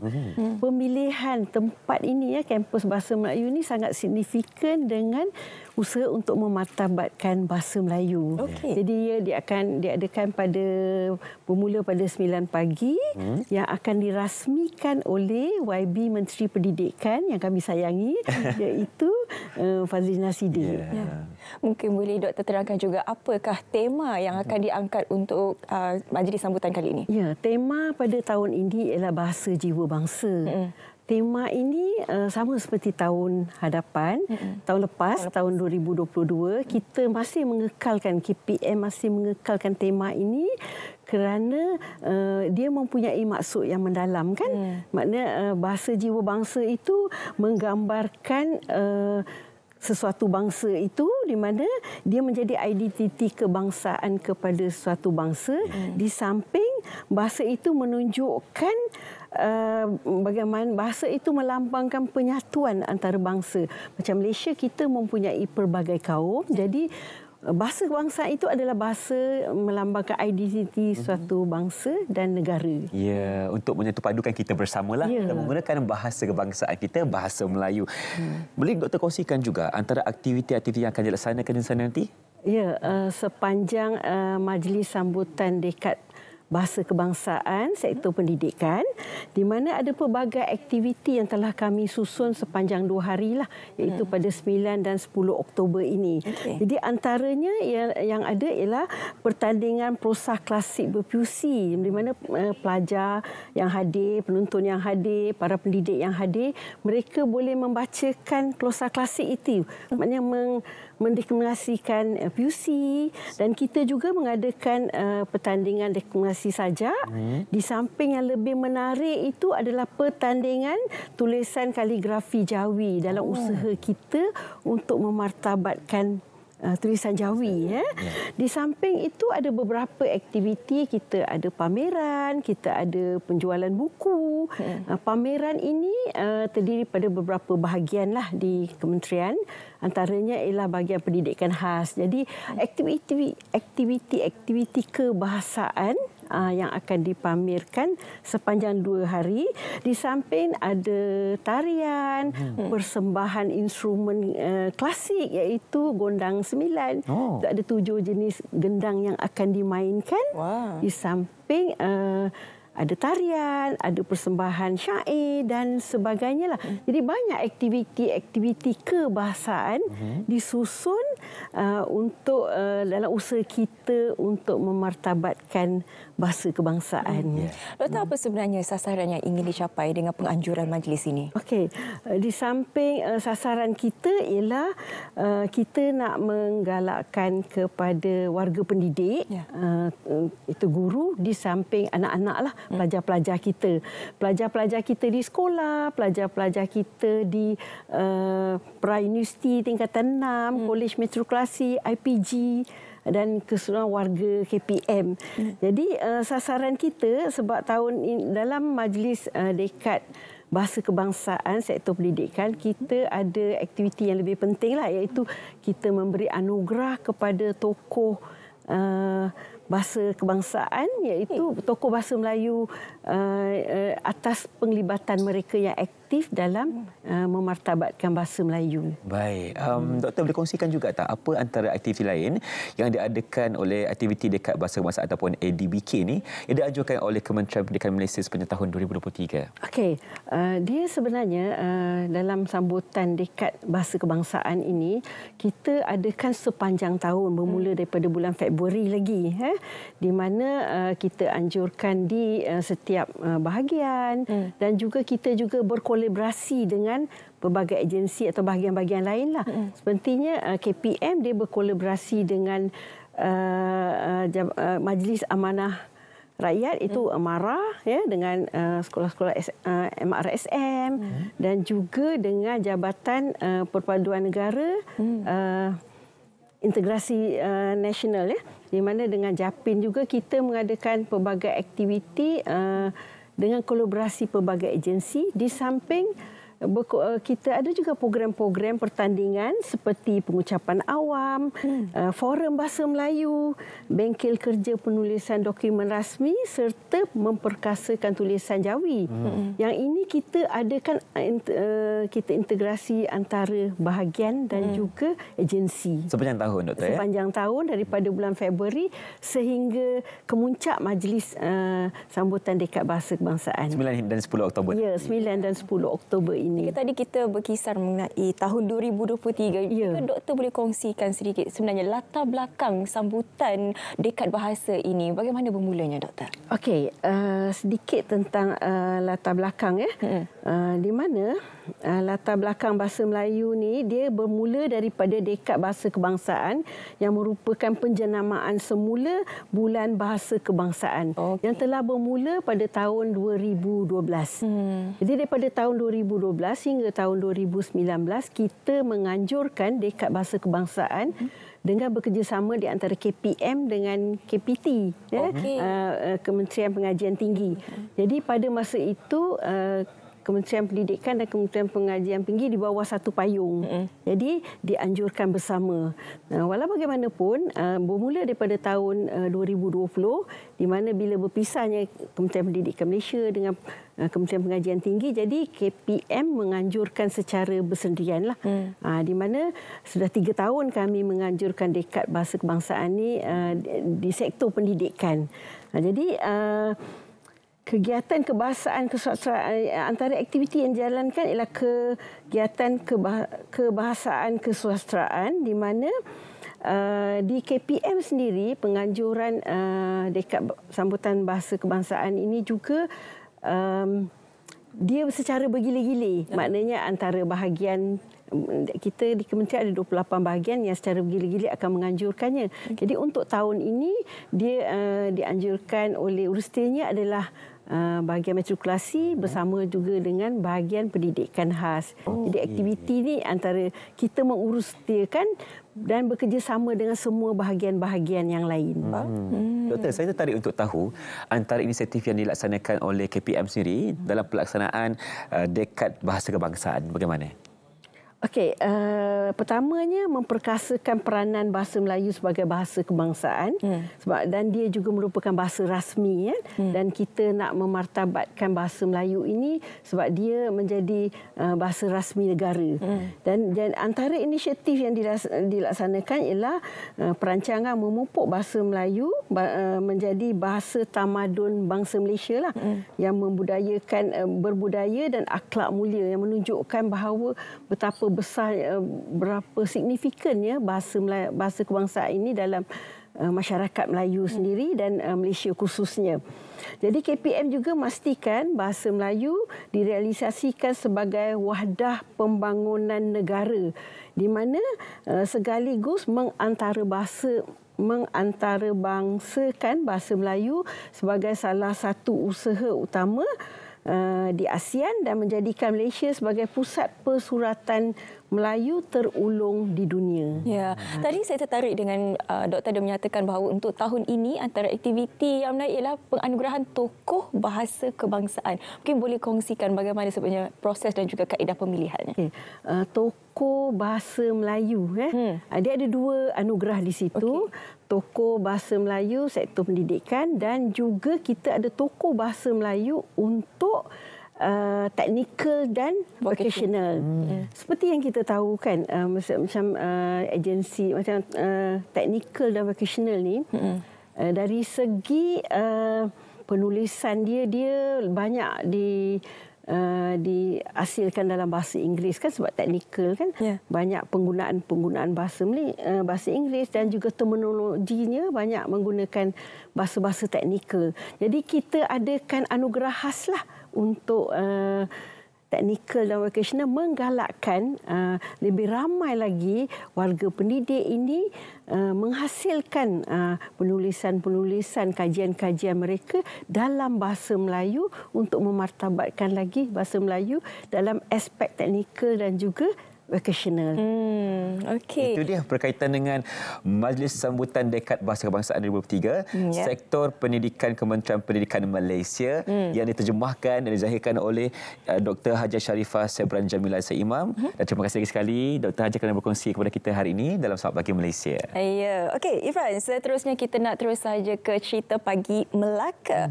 Ini berkaitan dengan kesedaran kesihatan jantung. Terus saja bersama dengan rakan kita Nur Farah Huda Sahiran.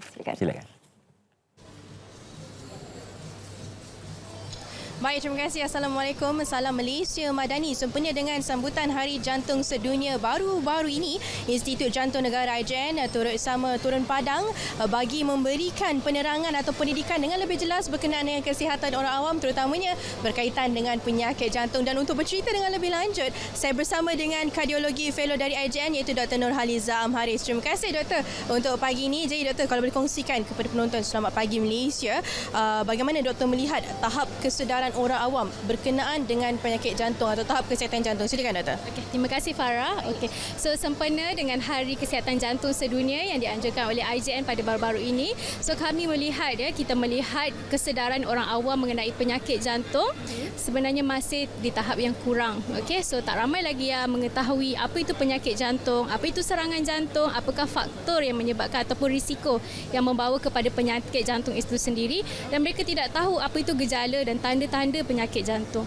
Ya, so saya rasa ini satu yang sangat benda yang membimbangkan sebab kadar masalah penyakit jantung dari tahun masa ke semasa semakin meningkat, ya, terutama apa yang kita lihat di IJN. So sangatlah penting untuk golongan belia sebab sekarang penyakit jantung, especially serangan jantung, berlaku lebih muda. Jadi kalangan orang yang lebih muda disebabkan faktor seperti merokok, faktor gaya hidup yang tidak sihat seperti pemakanan yang tidak sihat, darah tinggi, kencing manis, kolesterol, ya, stres, tidak bersenam, obesiti, ya. So itu semua faktor yang menyumbang kepada masalah penyakit jantung. Okay, macam doktor katakan tadi peningkatan 8 tahun kan penyakit jantung ini. Jadi apakah nasihat doktor kepada mereka, terutamanya golongan muda lah kan, dan sekiranya mereka mempunyai pertanyaan berkenaan dengan penyakit jantung ini, dan di manakah atau apakah saluran yang mereka boleh gunakan untuk mendapatkan informasi dan bantuan serta sebagainya? Okey, baik Farah. Okey, so nasihat saya kepada semua golongan orang awam untuk jaga kesihatan jantung anda. Okey, amalkan gaya hidup yang sihat, rajin bersenam, okey, jaga pemakanan, kurangkan garam, gula, minyak dalam makanan, kurangkan stres, ya, and berhenti merokok. Okey, so and sangat penting untuk melakukan pemeriksaan kesihatan secara berkala supaya kita dapat kenal pasti apa status penyakit jantung kita. Untuk dapatkan info masalah kesihatan jantung, anda boleh rujuk kepada website kami di www.ijn.com.my ataupun di Facebook kami, Instagram ataupun email kami di heart@ijn.com.my. Terima kasih. Baik, terima kasih Doktor di atas penerangan itu tadi. Ya, itu dia sedikit penerangan berkenaan dengan penyakit jantung, pendidikan penyakit jantung bersempena dengan sambutan Hari Jantung Sedunia. Jadi saya kira sekian sahaja cerita pagi dari Melaka bersama saya Farah Huda Sairan serta kru penerbitan. Kembali semula ke studio Selamat Pagi Malaysia. Terima kasih rakan pelapor Nur Farah Huda untuk perkongsian cerita bagi Melaka berkaitan dengan kesedaran kesihatan jantung, Syafika. Kena jaga kat jantung kita ni, ya? Kita kena jaga jantung. Jadi kalau nak jaga jantung ni, kita kena bersenam. Betul juga. Kena masak treasure hunt. Treasure hunt. Treasure hunt, kita nak berlari. Itu antara salah satu aktiviti yang ada dalam Kuala Lumpur Exchange 2023 yang bakal berlangsung pada 14 hingga 22 Oktober 2023. Jadi untuk memperjelaskan lebih lanjut mengenai KLAX 2023 ini, kita bersama dengan dua jejaka di studio. Hari ini saya temani 3 jejaka tampan. Tampan, alhamdulillah. Okey, di sebelah sana kita bersama dengan Nik Faiz Nik Amin yang merupakan Presiden Malaysian Craft Council. Assalamualaikum. Waalaikumsalam. Sihat, ya? Cantik berbaju batik hari ini. Terima kasih. Dan di sebelahnya pula kita bersama dengan seorang selebriti dan juga Ajali, Timbalan Presiden Malaysian Craft Council. Apa khabar? Saya alhamdulillah sihat. Semua sihat? Alhamdulillah. Okey, KLAX 2023. Mungkin boleh bagi sedikit penerangan berkaitan dengan latar belakang KLAX ini. Okey, Kuala Lumpur Exchange adalah satu program yang saya boleh katakan itu adalah edisi keempat oleh Malaysian Craft Council, di mana kami adalah sebuah NGO lah, satu entiti yang cuba untuk menjadi menyediakan satu landasan kepada golongan artisan craft di Malaysia. Dan ada beberapa program lah pendekatan yang kami buat, macam mana untuk kita mendekatkan artisan kepada rakyat, kepada pengguna akhir, dan kita bawakan pelbagai program dan mengumpulkan artisan dari seluruh Malaysia untuk berkampung di mana yang kita akan ceritakan nanti. Saya suka dengan terminologi artisan itu sebab kebanyakan rakyat Malaysia kita macam artis, paling-paling retis. Artisan itu mungkin Ajali lah. Mungkin boleh kembangkan lagi. Saya suka soalan itu kerana saya juga bermula sebagai seorang artis dan menjadi retis. Jadi sebenarnya bercakap tentang artisan ni, saya sendiri belajar secara dalam ataupun secara penghebahan secara maksima daripada Presiden saya Nick Faiz kerana dia juga seorang pembuat batik. Jadi batik yang kami pakai ni memang batik dia sendiri. Yang diberi nama Rus Gahara Batik. Rus Gahara Batik. Tawak lebih tadi patutnya kita pakai juga sekali. Itulah. Tepi. Okey, bercakap tentang artisan ni, mereka adalah pembikin seni ataupun pembikin karya-karya seni. Jadi macam Arja juga adalah seorang artisan tapi dalam bidang seni persembahan. Jadi di Malaysian Craft Council kita mengumpulkan, alhamdulillah setakat ini kita ada lebih kurang 1,500 database artisan-artisan di Kelantan dan juga di seluruh Malaysia yang latar belakang mereka pelbagaian craft seperti batik, mambung, blok batik, ayaman tika dan sebagainya. Jadi ini antara kalau kita nampak sebenarnya keistimewaan, dan bila Arja dah 2 tahun bersama dengan MCC, Malaysia Craft Council, ini benda yang Arja belajar sebagai seorang selebriti, dan artisan itu pemahamannya lebih jelas dan lebih dalam. Nampak tu. Kata-kata daripada Arjali. Okey, untuk Kleks 2023 ni pula, bagaimana sebenarnya pelibatan Arjali dalam Kleks? Okey, ini merupakan tahun kedua kerana rasanya semua tahu saya dah pun bermaftatin di Kelantan sudah hampir 4 tahun menjadi pensyarah di sana. Jadi pelibatan saya pastinya sebagai bukan hanya sebenarnya dia jauh-jauh daripada Arjali. Dia sebagai seorang pembikin seni dan juga membantu Malaysian Craft Council untuk menggunakan kapasiti yang saya ada dengan follower-follower, dengan Instagram, TikTok dan sebagainya untuk mengwar-warkan supaya meningkatkan apresiasi masyarakat kita khususnya di Malaysia supaya menghargai, kenal dan cinta pada seni dan juga artisan dan juga budaya, juga kita punya keistimewaan yang ada di Malaysia sebenarnya. Betul. Ya, jadi fungsi saya je bukan sebagai Vice President tapi juga merupakan manusia yang saya rasa macam this is the best platform yang saya boleh pakai untuk memberitahu bahawasanya keunikan, keistimewaan seni di Malaysia terutamanya craft terlalu hebat sebenarnya. Betul. Mungkin Presiden sendiri boleh kongsikan kepada kita antara perkongsian yang terlibat dalam 14 hingga 22 Oktober nanti bagi Kleks 2023. Apa yang menarik yang dibawakan kepada masyarakat Malaysia? Okey, seperti yang diceritakan tadi, kita ada beberapa program yang telah disediakan, dan yang paling utama sekali adalah Pekan Sari. Yang Pekan Sari Marketplace itu adalah program yang akan berlangsung daripada 20 sehingga 22 Oktober di Lalaport Bukit Bintang 10 pagi sehingga pukul 10 malam. Dan pengisiannya adalah kami membawakan lebih kurang 50 booth, artisan booth yang akan datang, dan mungkin 100 orang artisan lah daripada seluruh Malaysia akan datang untuk mengadakan aktiviti jualan, aktiviti demonstrasi dan juga bengkel. Betul. Dan kita ada bengkel yang memang kena register awal ataupun ialah kena pre-register seperti telepok, bengkel kelingkan dan juga bengkel songket. Dan mungkin ramai yang tak tahu telepok tu apa, kelingkan itu apa, songket tahu. Jadi boleh layari website kami, tengok dalam Instagram kami, dan keunikannya adalah sangat menariklah apa yang kita ada di Malaysia ini. Dan kami membawakan artisan songket, kelingkan dan telepok ini dari tempat asal mereka. Dibawakan ke Lalaport dan untuk mengadakan demonstrasi dan juga bengkel. Betul. Dan selain daripada itu ada juga demonstrasi lain seperti demonstrasi seramik, demonstrasi batik, wow sobek, anyaman tika dan macam-macam lagi. Dan dia juga melibatkan sesi kita ada forum talk yang membincangkan tentang isu-isu ataupun pengembangan seni dan budaya. Jadi bersama dengan panel-panel yang cukup saya rasa berpengalaman, yang hebat kita bawakan. Contohnya insya-Allah kita ada Puan Sri Tera Jacqueline, kita ada Puan Zanaria daripada Marketing Ventures, dan kita juga ada dan kita ada Dr. Nurti Zulkifli dari UiTM Shah Alam lagi, Tengku Kristina, pewaris dalam legasi Raja-Raja Melayu. Betul. Dan selain daripada itu kita ada juga bawakan panel daripada luar negara, daripada Indonesia untuk datang ke sini dan bercerita tentang macam mana pengolahan motif boleh dibuat ke atas kraft. Betul. Dan kita bawa juga adik guru ataupun tokoh kraft negara 2022 kalau tak silap saya, iaitu untuk datang adik guru Nur Haizan Nordin untuk datang dan bercerita. Jadi memang banyak pengisiannya, dan selain daripada itu ada 3 lagi. Betul. Pada 14 dan 15 hari bulan ada kecoh-kecoh kebaya. Treasure Hunt tadi. Treasure Hunt betul. Dan 15 kita ada Kleks Cultural Sprint. Jadi bercakap tentang 14 kecoh-kecoh kebaya itu kerana Islam like a treasure hunt, perlu pesertanya menggayakan memakai kebaya pada lelaki yang bersesuaian.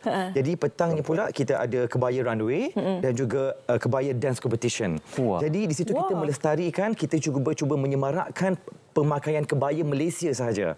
Ya, jadi 15 pula kita ada Clad's Cultural Sprint yang mana bermula dari Lalaport dan berakhir dari Lalaport, kita pusinglah area-area yang berdekatan sepanjang 5 km.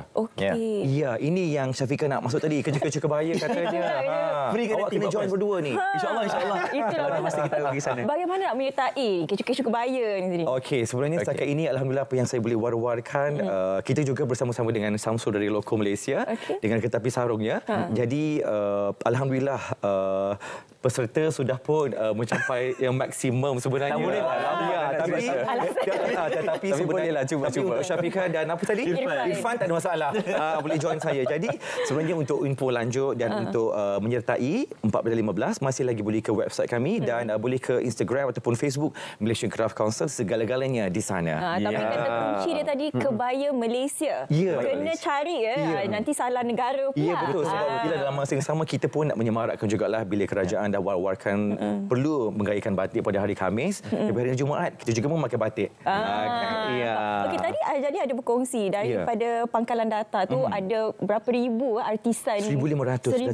Tapi yang penting sekarang kita bukan lagi nak kuantiti tetapi kualiti itu. Jadi bagaimana sebenarnya? Okey, bercakap tentang ini sebenarnya macam saya pun sebagai seorang selebriti, saya mengenali batik Malaysia, batik Kelantan bila saya berada di tanah Jajah Hangit itu di Kelantan. Jadi bukan hanya itu saja, sebenarnya kalau kita melihat keistimewaan kualiti yang artisan-artisan memiliki yang mereka ada, sebenarnya terlalu menakjubkan. Kerana saya sebagai seorang penari ketika dulu hanya menggayakan kostum-kostum yang sudah dibuat. Tapi bila di Kelantan saya melihat bagaimana kostum Mak Yong itu dijahit, disulam, dihasilkan oleh artisan sana sendiri. Kita pakai batik, saya dah kenal tokey batik. Jadi maksudnya bagi saya ilmu itu, kualiti dan performance yang mereka ada, Allahu Akbar, terlalu hebat, tapi kerana mereka ini kurang platform, kurang peluang dan kurang pendedahan. Mungkin Nifat boleh tambah sedikit sebenarnya. Okey, di samping itu saya nak tambah dan juga ada satu lagi program yang sangat menarik, iaitu Clad's Gala Night. Yang melalui platform ini yang menyambung apa yang dikatakan untuk yang kami nak sediakan landasan kepada artisan ini adalah mereka ni bukanlah tidak tahu, tapi mungkin kurang pendedahan macam mana untuk mencapai ke satu tahap yang lain. Saya sebagai contoh adalah generasi ketiga pembuat batik. Saya tengok macam mana atuk saya, macam mana pakcik-pakcik saya buat batik itu sampai ke tua. Ditakut itu sahaja, tidak berkembang. Kenapa? Adanya monopoli daripada orang tengah. Itu yang memang berlaku dalam industri craft. Dan daripada batik saya kembangkan kepada craft-craft yang lain melalui platform Malaysian Craft Council dan melalui Gala Night yang kami akan buat itu adalah untuk kita memberi pendedahan. Bayangkan dengan idea Arja sebagai ketua projek untuk KL Exchange ni, dia tak bagi tahu tadi. Dia membawakan dua artisan songket dan kelingking ini ke pentas. Buat pertama kalinya. Dan saya boleh katakan pentas itu adalah pentas di peringkat antarabangsa lah. Kerana kami membawakan delegasi daripada luar negara dan juga ada juga dignitaries dan sebagainya, policy makers yang akan hadir pada malam itu nanti, dan kita akan buat di The Grand Hyatt Kuala Lumpur. Itu adalah satu kawasan yang bagi saya tak akan tercapai oleh akal artisan biasa untuk berada di situ pun. Tapi kita cuba kumpulkan mereka bersama-sama dengan policy maker ini untuk melihat, menghayati macam mana jerih dan peritnya untuk membuat satu-satu craft dan dimonopoli oleh orang yang lain. Dan biasanya Gala Dinner ini juga adalah program terakhir kami setiap hari penganjuran, kerana untuk bercakap tentang exchange, kita dah berlangsung Kelantan Exchange 1 dan Kelantan Exchange 2. Tahun lepas kita buat di Pening Exchange, dan kali ini kali keempat pertama kali di KL, Clad's 2023. Doakan agar perjalanan program itu berjalan lancar, insya-Allah. InsyaAllah. You akan join saya. Okey, jadi untuk anda yang ingin sama-sama menyertai KLEX 2023 boleh terus sahaja ke laman sesawang yang dinyatakan sebentar tadi. Boleh sekali lagi wawarkan di mana nak menyertai KLEX 2023? Okey, boleh layari website Malaysian Craft Council. Ramai orang ingat Malaysia Craft Council ya. It's Malaysian dengan N.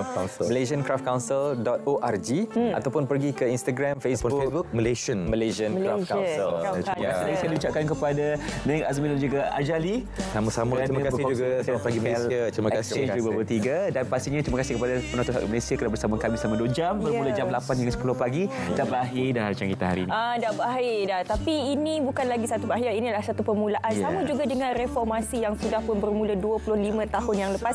Berikan ruang, berikan peluang kita ubah segala naratif negatif yang ada di sana, ubah menjadi naratif yang positif. Betul. Itu yang perlu kita laksanakan sekarang ini. Sama seperti keluarga yang kita jemput tadi. Ya, dan kita juga mementabakkan bahasa kebangsaan kita dan juga budaya. Jadi kita sebagai rakyat Malaysia perlu bertiwi krama dan memastikan budaya kita sentiasa diangkat di pesada dunia. Ya, jadi terima kasih kepada anda yang sudi bersama dengan kami. Saya Syafiqah Ishak. Saya Irfan Syamina. Kita jumpa lagi. Assalamualaikum dan salam sejahtera. Salam Malaysia Madani.